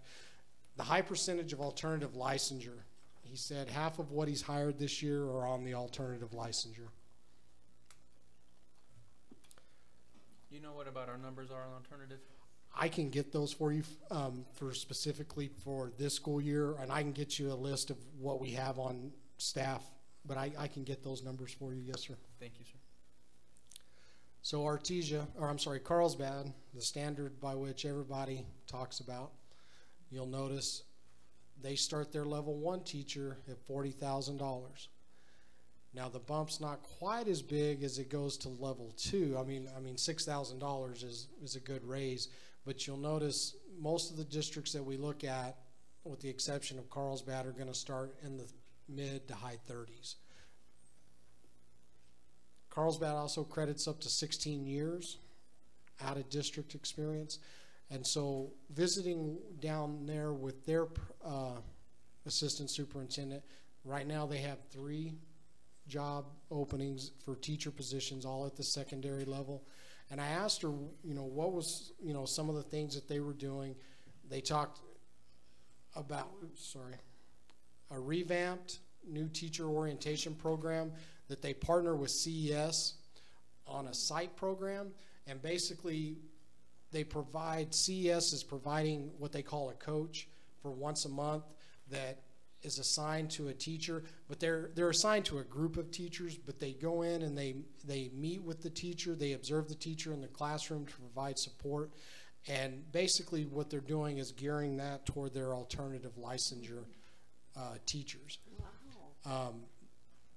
She did tell me that they've hired 30 to 35 alternative licensure teachers over the last 3 years. The $2,000 stipend for bilingual endorsed teachers, which is something that we have here in the district. The big thing is the new hires have 5 years to obtain a master's, and then if it's not completed, they're not renewed for hire. So that means they get that extra money from the state. For the T&E. Isn't there a state statute about that somewhere? There is.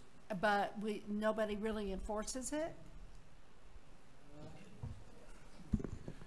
Yes, ma'am.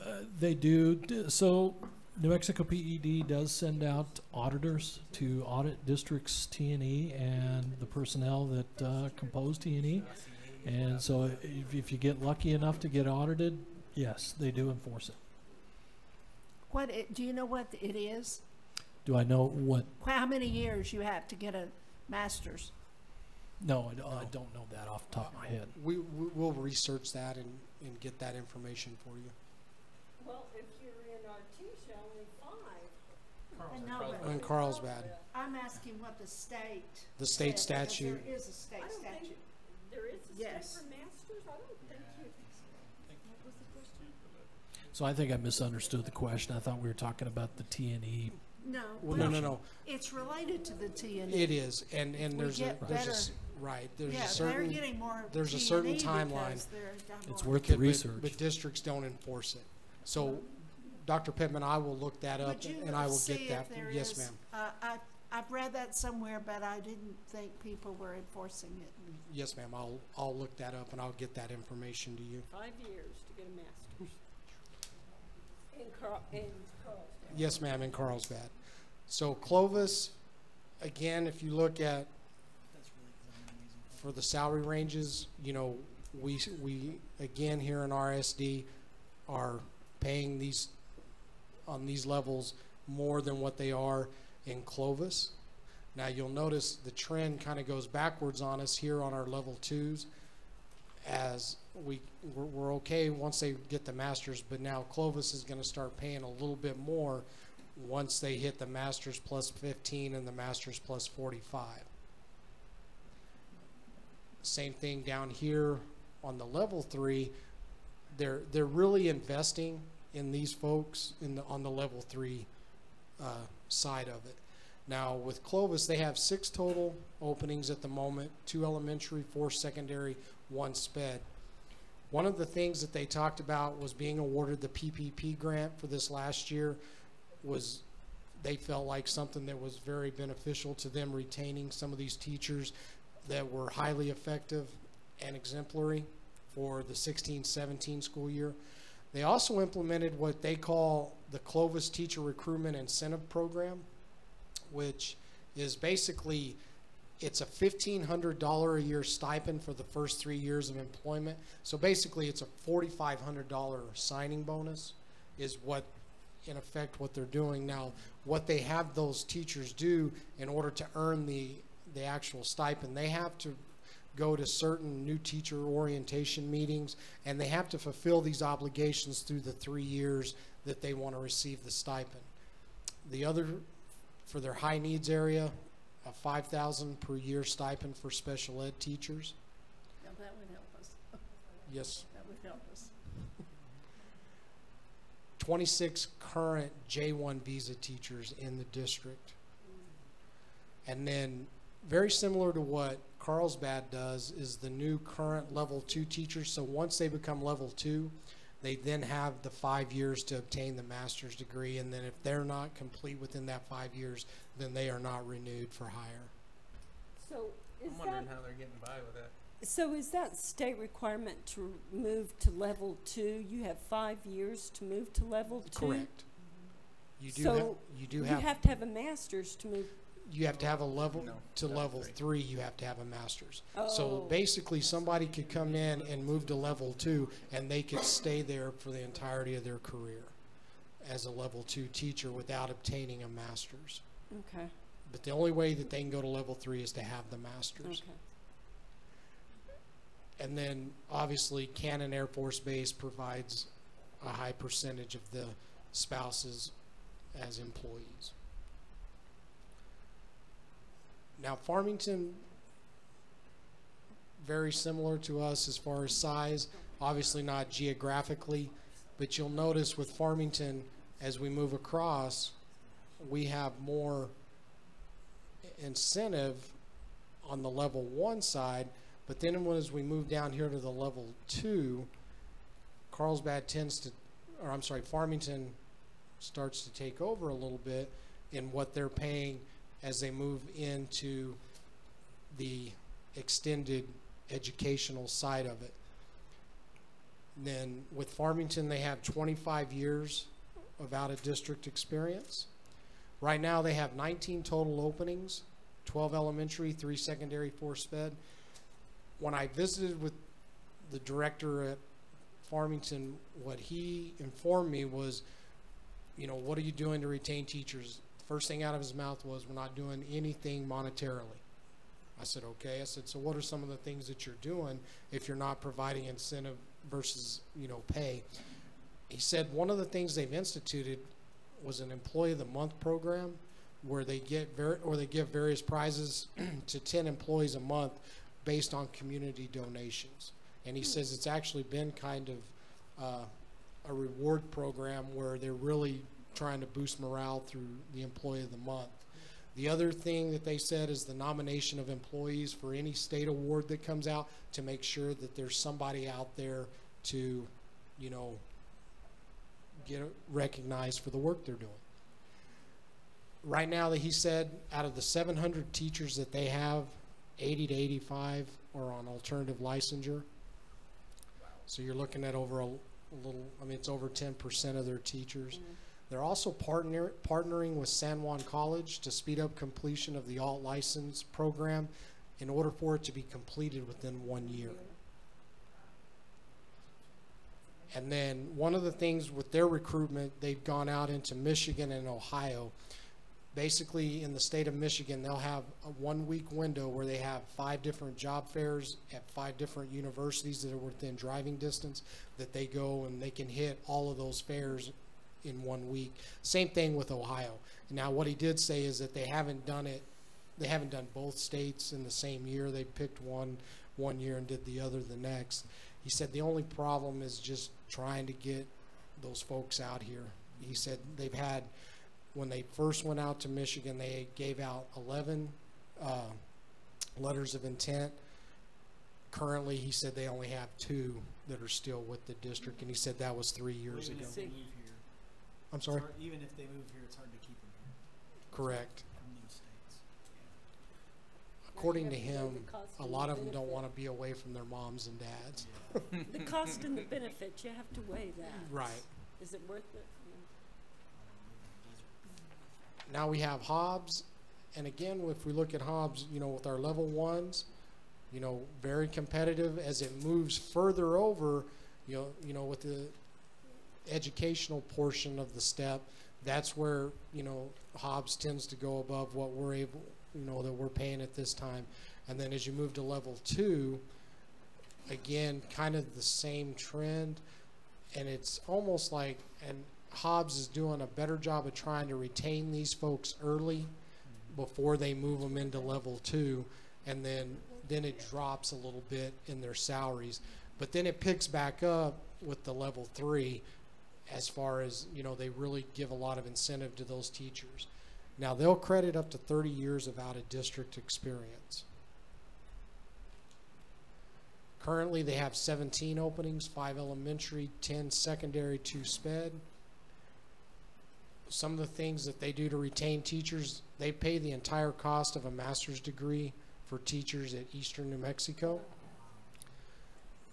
They'll pay tuition reimbursement to any other university to earn a master's degree. Currently, they have 16 J1 visas. They have a program to allow teachers to meet with the superintendent and the directors to create an open line of communication, very similar to our Superintendent's Advisory Council. $2,500 to a $5,000 signing stipend for high needs positions such as math, science, and SPED. They also have these different stipends, an AP stipend. So if you teach an AP class, you get this stipend. And then if you're part of the AP vertical team, you'll get this stipend as well. They also provide the bilingual and TESOL stipend for $2,600. And then where they recruit more so, they do the Michigan-Ohio tour, but they also go into West Texas and then into Oklahoma. And they've had some success with some of the teachers in Oklahoma. So the last school that we had was... Can I make a statement? Hobbs also has a deadline for getting that master's degree. I don't know how many years they'll count toward credit, but I think it's maybe a 5-year deadline. Okay. See, and that was not, when I asked, that wasn't something that he shared with me. So. Well, I just know that from working with those graduate students. Okay. The last school was Las Cruces. Again, initial salary, you know, with Las Cruces, you know, we beat them everywhere across the board on level 1. And then you'll notice, you know, we're really doing a lot better job with them on, you know, our level 2s. And then they kind of close the gap on us a little bit as we go down to level 3. I think part of the thing with Las Cruces, it's such a bigger city that they're able to draw not only out of Las Cruces but out of the El Paso area. 25 years of experience. Currently they have 10 openings, 2 in elementary, 4 in secondary, 4 in special ed. And then with their new superintendent, one of the things that the Human Resources Department, they're changing kind of their vision a little bit to where they're just focusing on a customer service and a youth service leadership approach to really make people feel welcome and, you know, make it as easy as possible for them as they're starting to come in. And then they're partnering with New Mexico State University to assist teachers in the master's degree program, obviously to try to increase the T&E value. And then they said that this past school year for 17-18, more than 50% of their new hires were alternative licensure. Now, some of the recommendations that, you know, just kind of looking at things for what we can do is, you know, continue to provide the ongoing support to new and alternative licensure teachers with the assistance of the instruction office by providing, you know, professional development opportunities on a regular basis. I know Ms. Begaria and Mr. Tackett, the instruction office, you know, they're continuing to do those things, but I think it's something that we need to really take an initiative and really make a focus of, you know, making those alternative licensure and new teachers feel comfortable and providing them the support to be successful in our classrooms. Currently, we pay 50%. Currently, we pay 50% tuition and fees for master's degree through Eastern. So I don't know how many of our teachers really know that we have that. Well, I mean, I know for this year we've just signed up 2, but I think that's something as a department, you know, we need to get that out to our teachers to encourage them. When did that change? Because last year, the 50% was only for people getting a master's degree in administration. Correct. And that's what I mean by a master's degree. It's You're talking about administration. Yes, ma'am. You know, we might, those alternative licensure people are very close to a master's when they finish theirs. They're all licensed within, well, 21 hours is required, and a master's degree is 36. So you see, they don't have maybe 4 or 5 classes, if that many. I can't add in my head when I'm talking, but I can't add anyway, Chad. But that might be something that we could put some incentive to help them finish those master's degrees, which would help Chad. Right, and currently we do have some of our alternative licensure people that are using our program to get some of their reimbursement for their tuition paid for. Now, I think what we need to make sure, like you said, Dr. Pittman, is when they complete the alternative licensure program, because they're so close to a master's, is that they actually have that master's when they complete it. But I think that would help them and us and help retain them. That's just my opinion. Yes, ma'am. One of the other just recommendations, you know, that can be talked about is just raise the credit for out-of-district experience from 16 to 25 years. I mean, just as a kind of something to try to get those, you know, folks that have retired, set out their year, hey, come on back and we'll pay you at the 25-year level, you know, for the service that you've done. So now, obviously, I had to put the note in there for Mr. Right. Cole. That obviously next year we'll budget. I wonder if, and this is just because ENMU only offers the admin through online school. Is that correct? No. All programs are online. I've looked for master's degrees. Master's degree programs in education at Eastern are all online.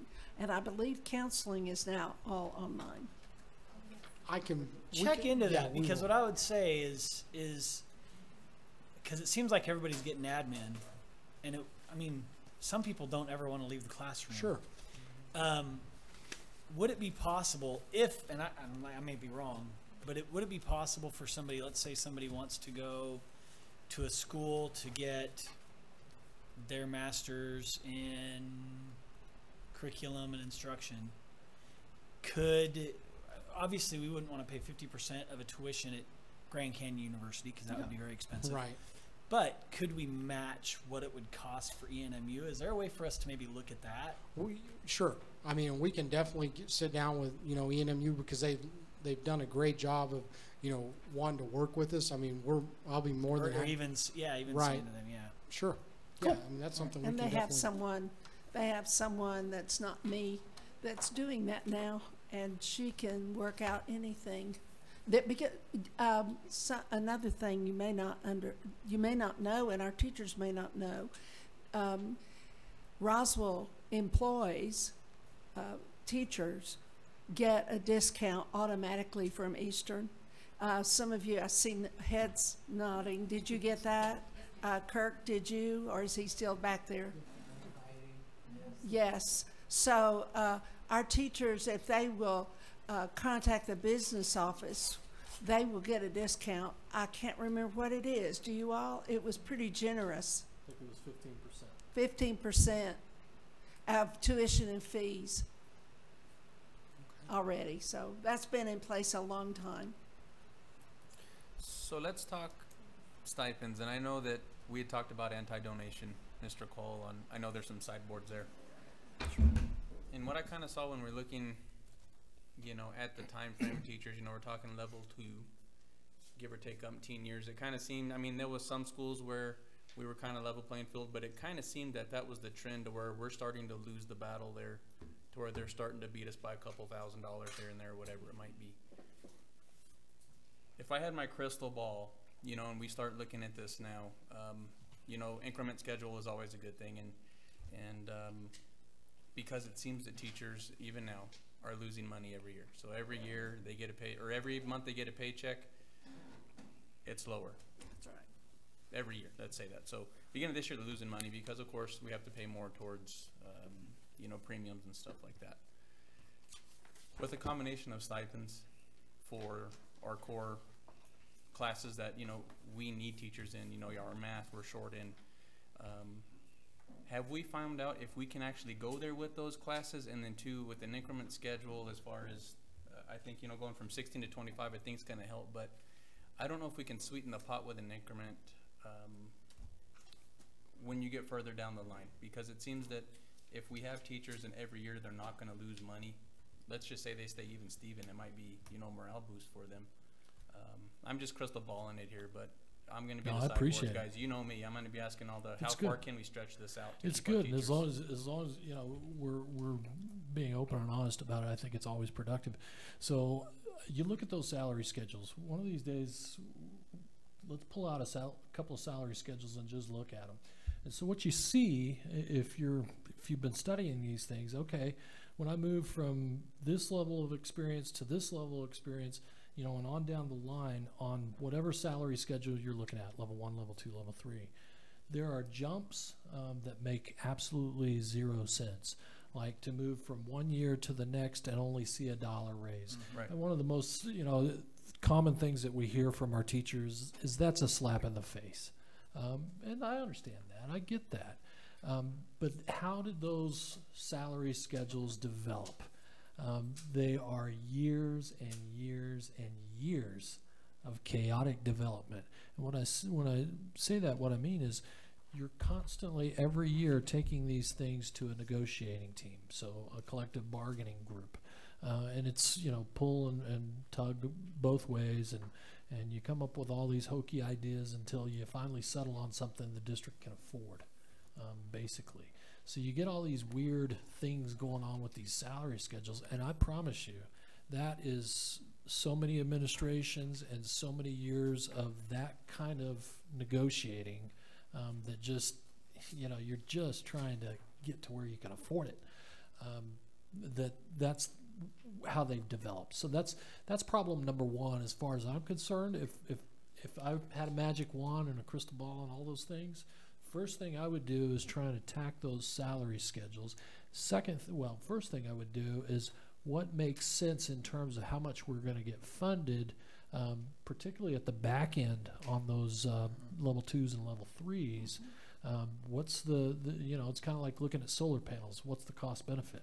Right. You know, there's always a cost benefit. So you should start there and look at that. And then the next thing you need to do is you need to have your union's support and collaboration on fixing them.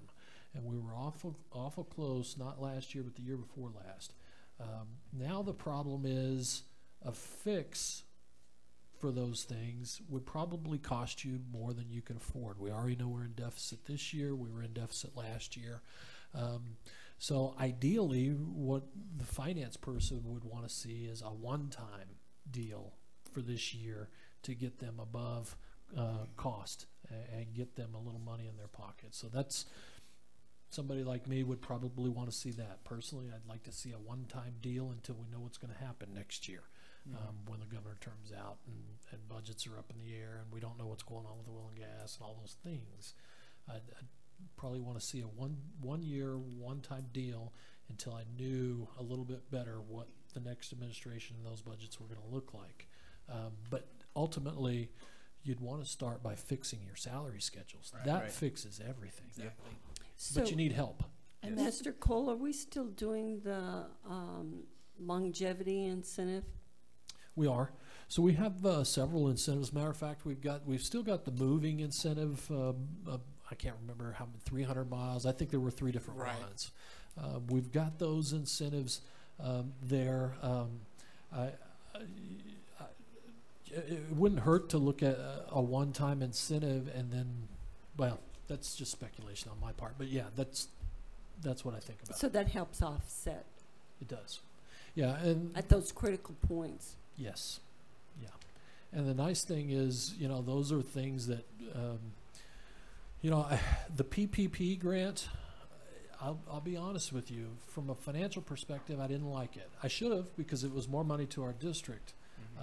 But I didn't like it for this reason. Every time we went to negotiation with our union, the first complaint was, how come that one over there gets it and I don't? And so really what you want to try and affect is the entire group. What you want to try and incentivize is the entire group. If you want to move a mountain, you got to get the entire group going in the same direction. And so you always want to try and impact the entire group, not just one group or another group. Otherwise you'll have one versus the other in it. Yeah. And especially with our data so skewed. Yes. So correct. I'm sorry, did I hear you? I mean, are you willing to look at whether the district could do a one-time thing? Absolutely. I'm always willing to look. I've already looked. You've already looked? Yes, sir. Will we get a report? I would prefer to get through negotiation. Oh, okay. Gotcha. And then. That's fair. Yeah. Okay. Yes, sir. Perfect. Thank you. Thank you, Mr. Bird. Thanks a lot. Thank you. Okay. Now you have your personnel report, correct? Very busy. No, I want your personnel report. So before Oh, that was your personnel. Before we close, guys, I think this is a good foundation for us to start looking at it. But can we still continue to see what the best opportunity is for our teachers? Whether it's going to be increment, whether it's going to be a 2% or 1% or whatever we're talking, or what can we do with stipends? I know it all deals with money, but I think we just need to keep our foot on the gas with this one. Because what we're hearing from a lot of teachers is that's the biggest blow is every year they're making less money. Yeah. And I think we have to do that for them. And we just need to, let's put it all on the table. Let's figure out what's going to work. We can have a Band-Aid fix, give them across the board. But ultimately, if we can, looking at that salary schedule, like you're saying, can we get there? And of course, that's going to deal, like you said, with oil and gas. But what I'm hearing from teachers, I think if we have that increment, that every year they're making just a little bit more, and they're showing appreciation for them. That's my crystal ball. I don't know if it can happen. So does that start with negotiations? Is that where it should? It does. I mean, we can say whatever we'd like to do in this room, but ultimately, when we go to that negotiating table, they may have some other ideas. And until their group ratifies it, there's no point in having you ratify it, right? So I think the fortunate thing, and primarily, I'll be honest with Ms. Sanchez's leadership, the relationship with our unions is completely different than a year ago, 2 years ago. It is completely different.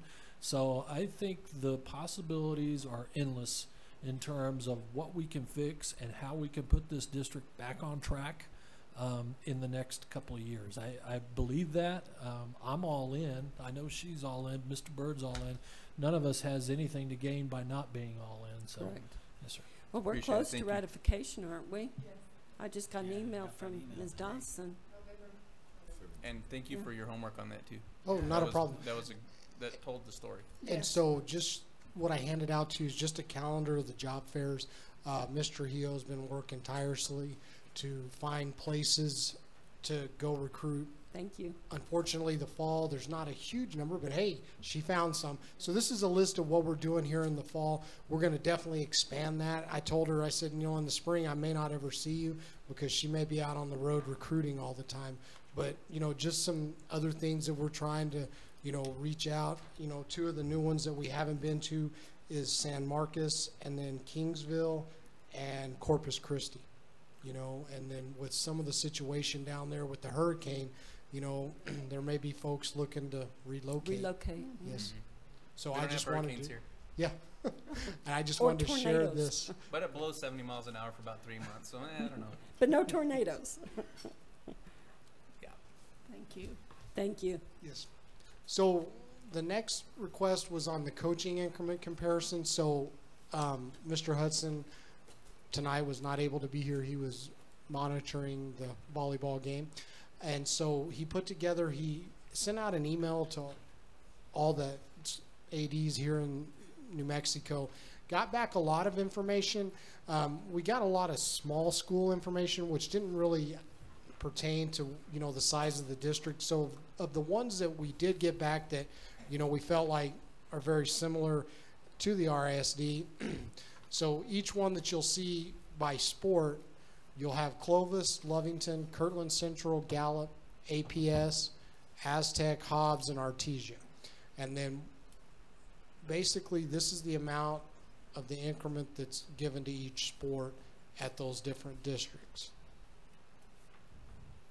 6,000 in Albuquerque, is that it? That's just one coach. Now this is head coach only. It's head coach. This is head coach only. It doesn't have assistants on there. Now, Did we have a Carlsbad by chance? Carlsbad wouldn't return to us. You know, you ask. Just and, saying, because yeah, that's where we lost our good one. yeah. You try to ask for some of those things. Some of those athletic departments are pretty tight to the vest. If you'll notice this one right here, do we really think that that's the case? No. Sometimes they get a contract to mow the lawn in the summer. Yes, ma'am.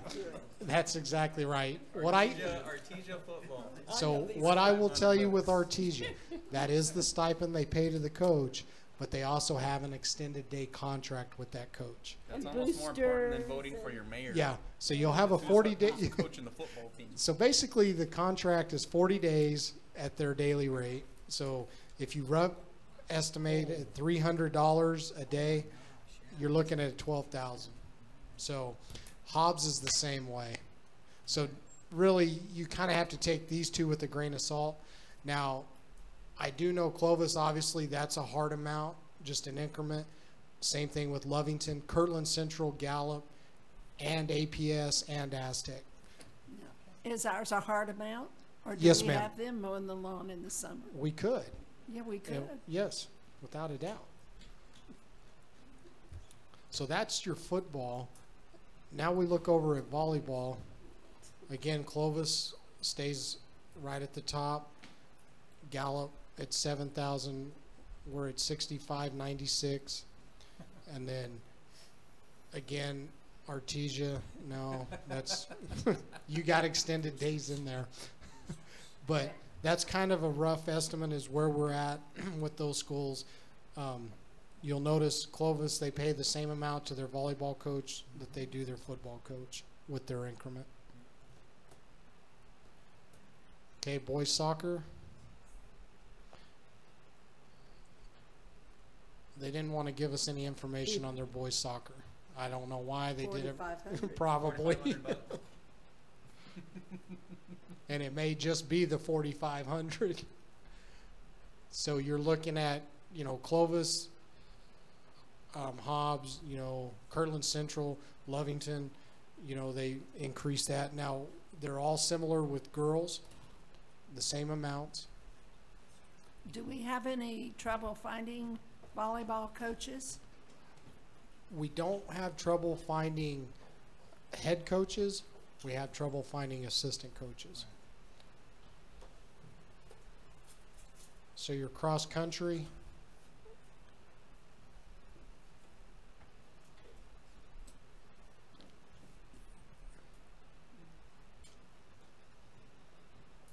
now boys basketball comes back on where we're near the top again based on relation to Clovis. Girls basketball will be the same. And now wrestling, a little bit, I don't want to say different. There's just some schools that don't have wrestling teams in this area, Artesia, Clovis, Lovington. So to compare to the area is a little difficult, but you'll notice with the ones that do, we're right there at the bottom. Our cheerleading increment, again, Artesia and Hobbs didn't want to provide that. Dance, again, with dance teams, not all the schools had. The three at the bottom don't have a dance team. Artesia didn't provide what their increment was. Baseball, so with Kirtland Central, I know it's a hard amount. Hobbs is going to be an extended day contract with theirs, not nearly as many days as their football coach, but so that one right there will go up just a little bit. And then Clovis and Gallup are hard increments, so is Lovington and APS. So, and then obviously that one is an extended day contract. Softball is the same. Boys tennis, Aztec and Kirtland Central don't field a tennis team.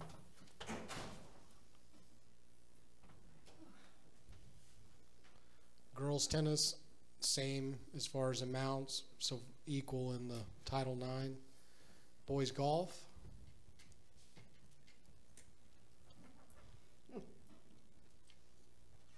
And then your girls golf, and again, Aztec and Kirtland Central, they don't field girls golf. Now track, it comes back up a little bit for us in the spring.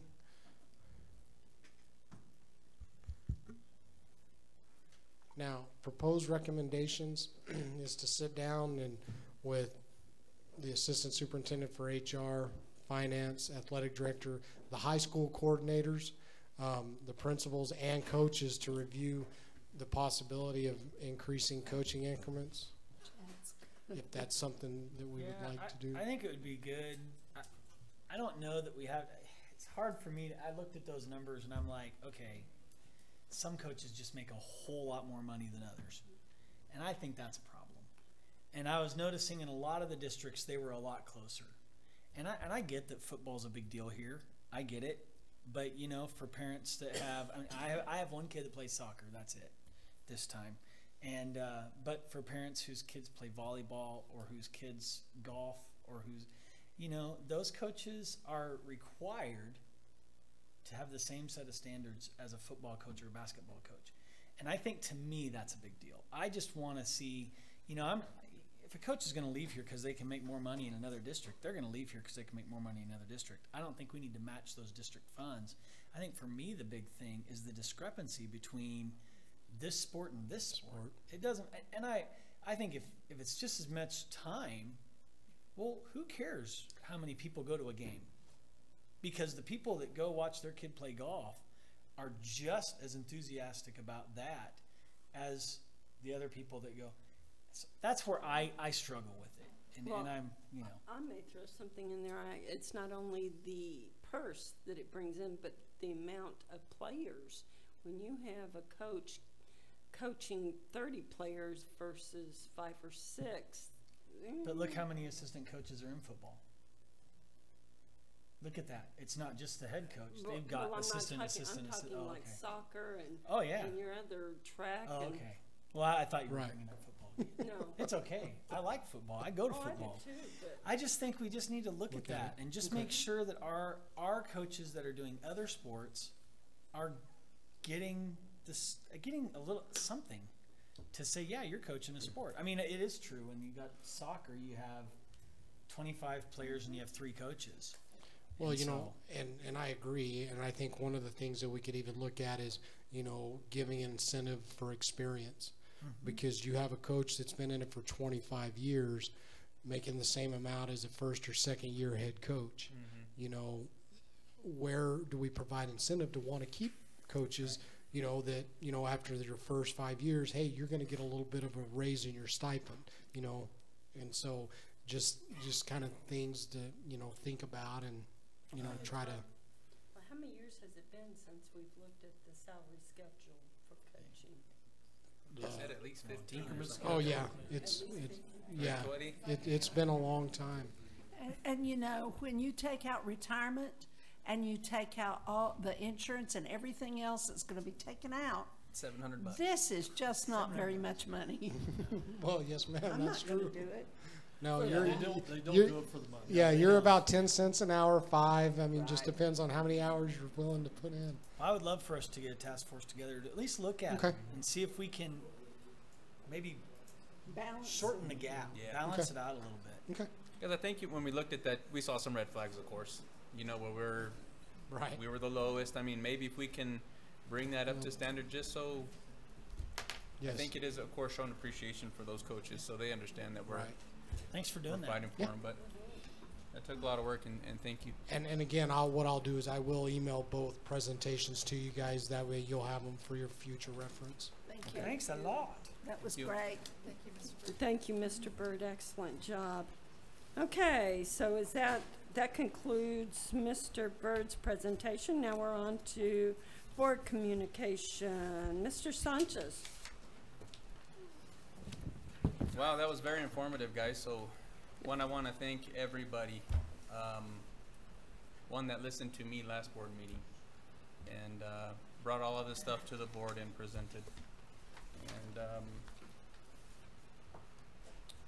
one thing that I want to make clear with everybody here is I understood last board meeting was a little intense, and I did ask a lot of questions. But one thing I want to let you guys know who I am is throughout the process of being on this board, it's a learning experience. And throughout the first couple years, I'm learning. I'm seeing things, seeing red flags. And through that process, I think we're growing as a board member to where now, you know, I've got a few years under my belt to where, yeah, now Ruba's going to start asking some questions. And I understand that sometimes they're not easy to answer. And, you know, sometimes people don't agree with the questions that you're answering or the questions that you're asking. But at the end of the day, guys, I was elected to this position to ensure the best for each individual kid in this district. And I want to be clear that I'm going to be that person.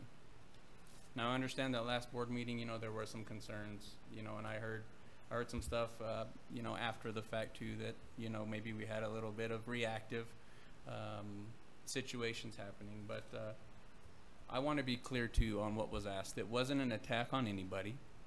It wasn't saying that I am here for UVA schools and I'm not here for schools that are being mentored or PPE or schools that don't have anything. What was asked there is to make sure that if we are going to go through with mentorship and spreading the love to every single school, that we are giving that opportunity to every school, that it's the same. That it's the same opportunity that we'd give to UVA, that we'd give to PPE or somebody that doesn't have anything.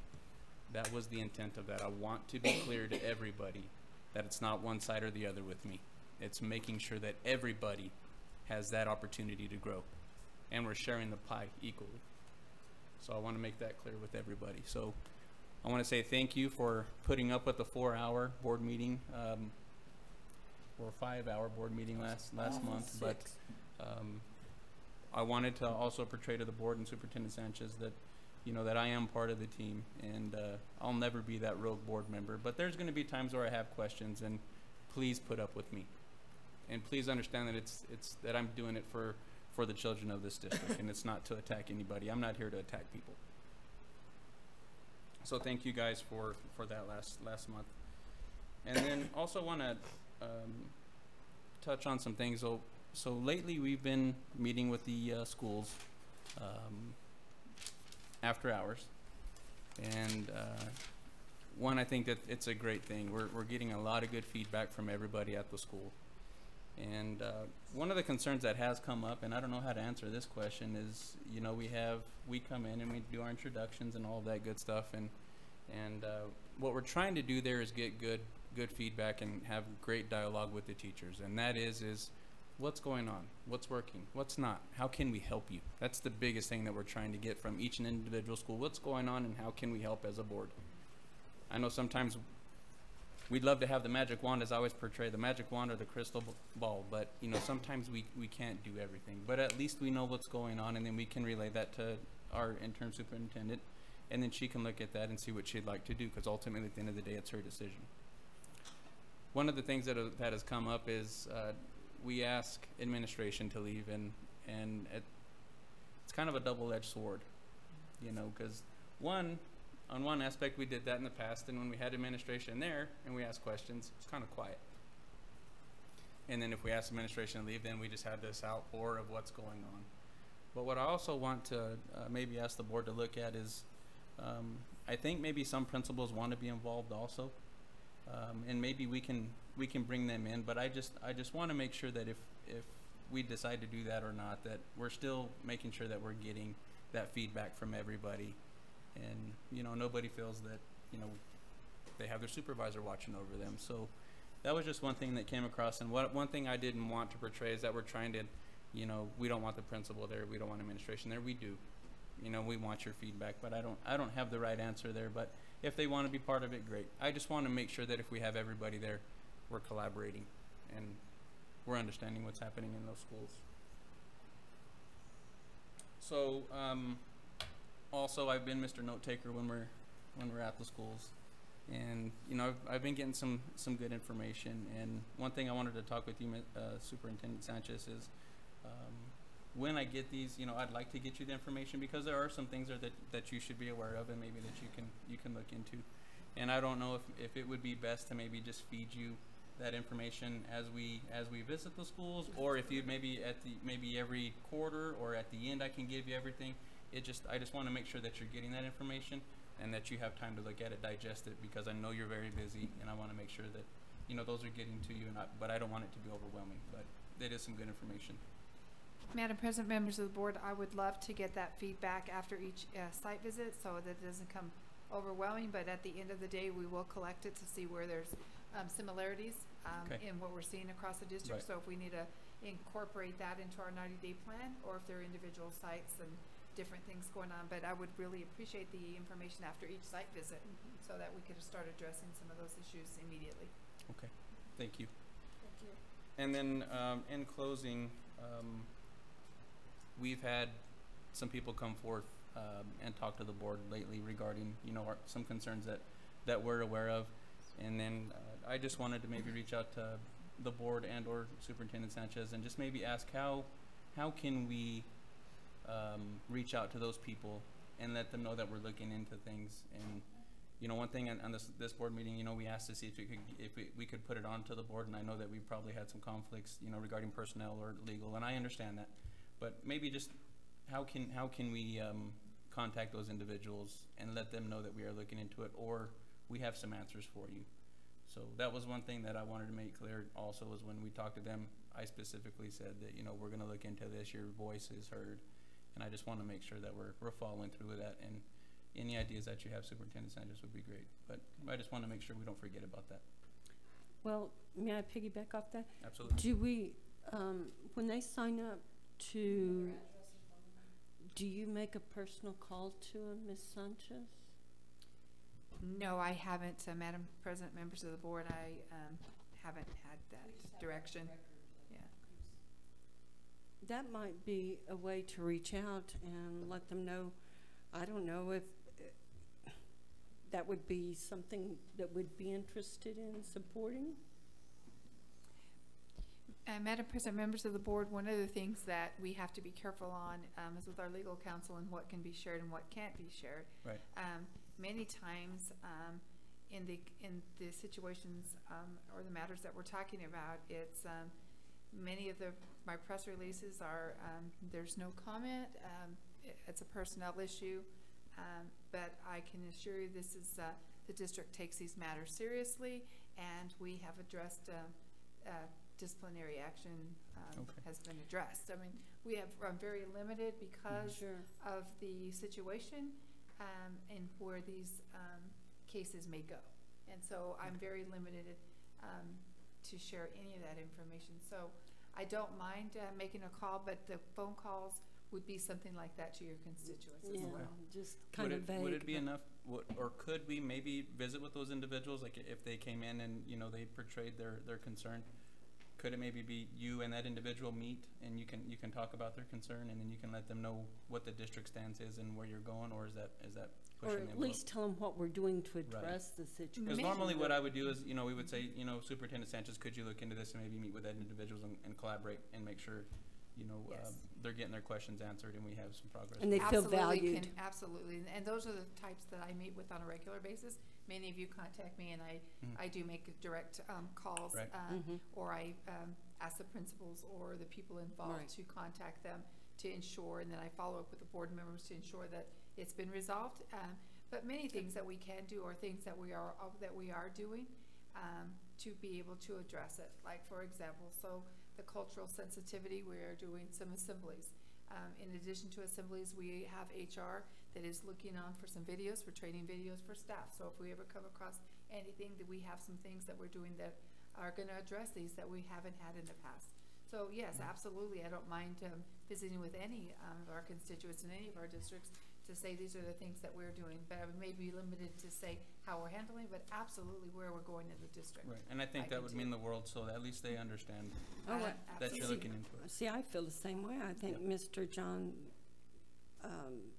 the Mountain View sub would appreciate that. And it would be good just to text us and let us know that you did. We don't care what you did, but that you followed up, because sometimes I expect to be asked again about stuff, and I want to be able to say, well, the superintendent handled that. Thank you. Absolutely do that. And with that, guys, again, thank you for everything that you presented today.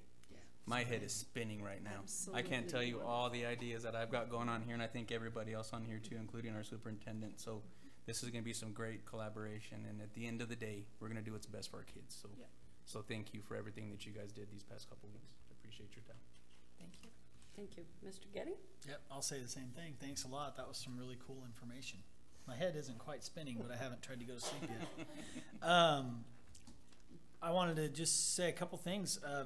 First of all, I wanted to thank Ms. Sanchez for all the work she's put in.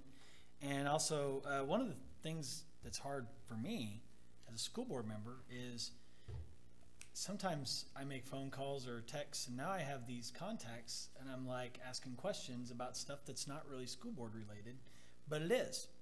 And Ms. Sanchez got that a couple weeks ago, and thank you so much for handling that. It was neat. And on the cultural sensitivity thing, so I've been to a few games, and at the games, I'm listening to the music. Okay, it's music I don't normally listen to, right?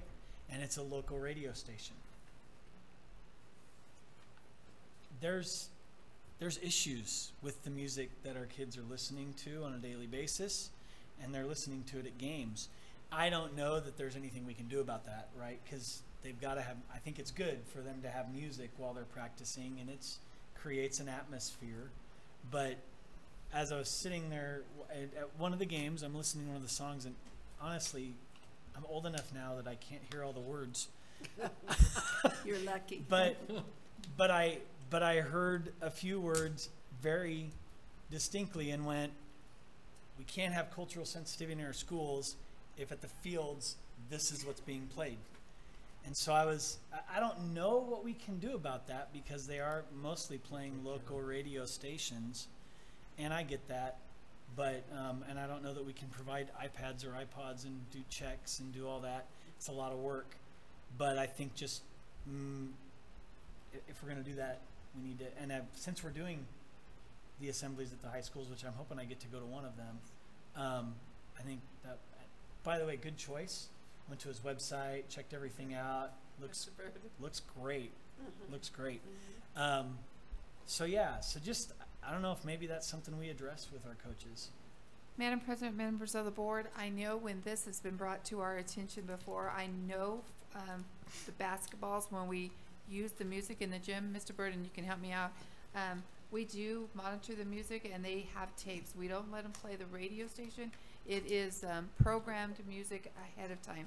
So if you just give me some of the locations, but Mr. Bird, can you add any more to that? Well, we will definitely meet with our head coaches because we do hold them responsible for the things that are played out over the PA system, because we need to ensure that, you know, the music that's being played is, you know, family friendly.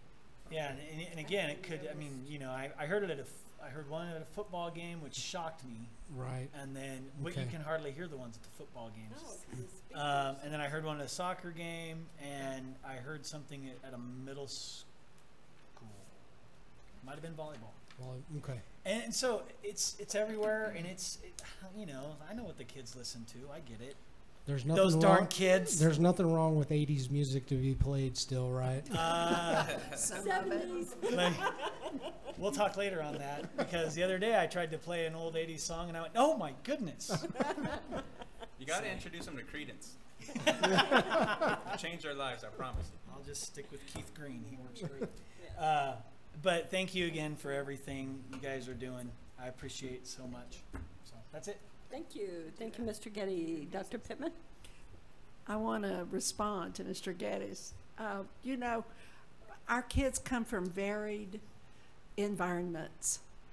The one place that they may be learning what it is to be a mainstream, middle-class American person is in the school. And we can give them a lot of influence just by lifting those standards and expecting high standards. We call what you're talking about the hidden curriculum. The hidden curriculum is something we're teaching, but we may not be aware of it. In this case, it would be, the hidden curriculum would be, it's okay to do things that we as adults might not think are good. So we have to watch that hidden curriculum, what we're teaching our kids without intending to. I want to say something to the administration, Ms. Sanchez, and all the rest of you people that have worked a lot extra to get these reports for us, because now we're beginning to see a more thorough picture of what's going on here. So we do appreciate the information, and you know, there may be some changes we need to make. There may be some different things that need to occur, but at least we are now aware of what's going on now, and that's where we have to start. So thank you so much. You're welcome. Thank you. Okay, now for mine, and I do have a little bit, so I'll try and hurry through this. On October the 4th, I went to the New Mexico, I'm the secretary for the Region 6 board, a New Mexico School Board Association, and I was elected to serve on the Resolution Legislative Committee. And on October the 4th, I went to Albuquerque to meet for the Resolution Committee. And our duties for the Resolution Legislative Committee are attend all legislative sessions to represent NMSBA positions, to review the current positions and new resolutions, to suggest, amend, delete, or additions where needed, to submit a report to the membership for adoption or disapproval, prioritize them for publication to present to the legislature, to promote legislation which benefits education in general and is consistent with the beliefs and positions, resolutions of the association. The schools, each school will, where we get the resolutions is from our school districts. They decide they want to support some legislative action, or they want our NMSBA to support that. So the school districts or school boards write the resolution, and then we bring it to the school board association for adoption or disapproval. So that's just what our duties are. And some of us on the committee were disheartened because some of the legislative resolutions have been brought time and time again to the for approval or disapproval. And it's just been that it's obvious that our actions we need to talk to our legislatures and look at these resolutions and ask our legislatures to support these. I realize that we're coming up on the 30-day session. It's not a 60, but we still can talk to our legislatures. And part of it is full funding. We have not been fully funded.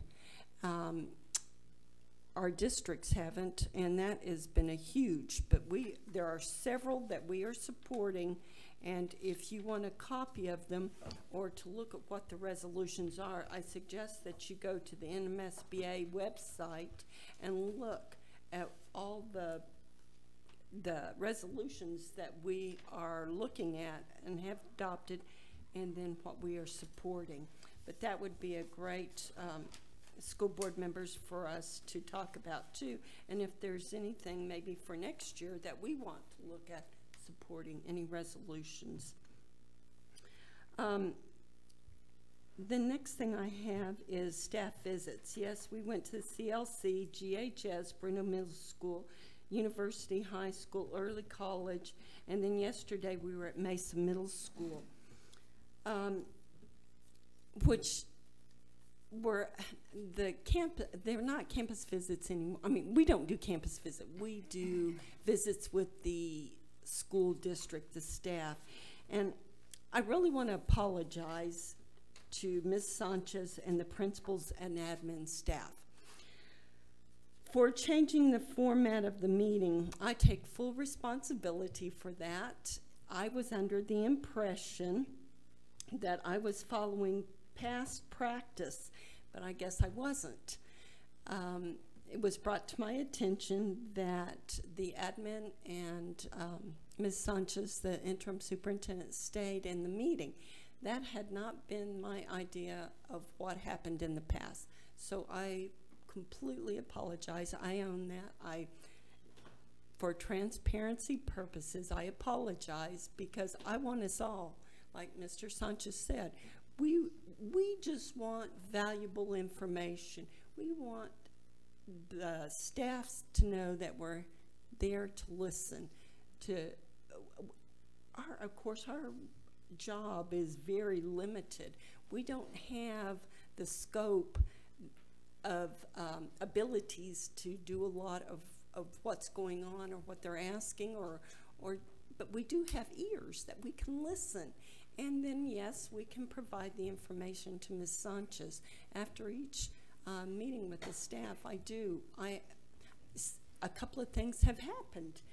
I mentioned something at Goddard. They had asked for the licensure the college. Oh, how to get information on being a not highly qualified, national board certified teacher. And so that information was placed on the website. So there is some things that are coming forward through our information, but I do apologize. I don't want any administrator to feel like we're hijacking their staff or this is secretive. That is not our intent. Or board members, I did not mean to alienate anybody. I just want honest information, and I want our staff feeling like they can talk to us. And, you know, in the long run, it's proved very valuable. We had great information from the early college and university high school people. They just opened up to us, and it was just really pleasant. And I told Ms. Sanchez that it was a very valuable meeting with them. So I really want to apologize, and I want to thank all the staff that stay late to visit with us. We have had great turnout for the most part, and the staffs are we just want them to know that y'all are valued, that the teachers, staff are valued. Tomorrow we'll be at Brendo Elementary and then Sierra on the 12th. Also tomorrow morning I will be at Brendo Elementary participating with Coach Jones, who is our elementary principal teacher of the year, and doing PE with his class, which is my first love.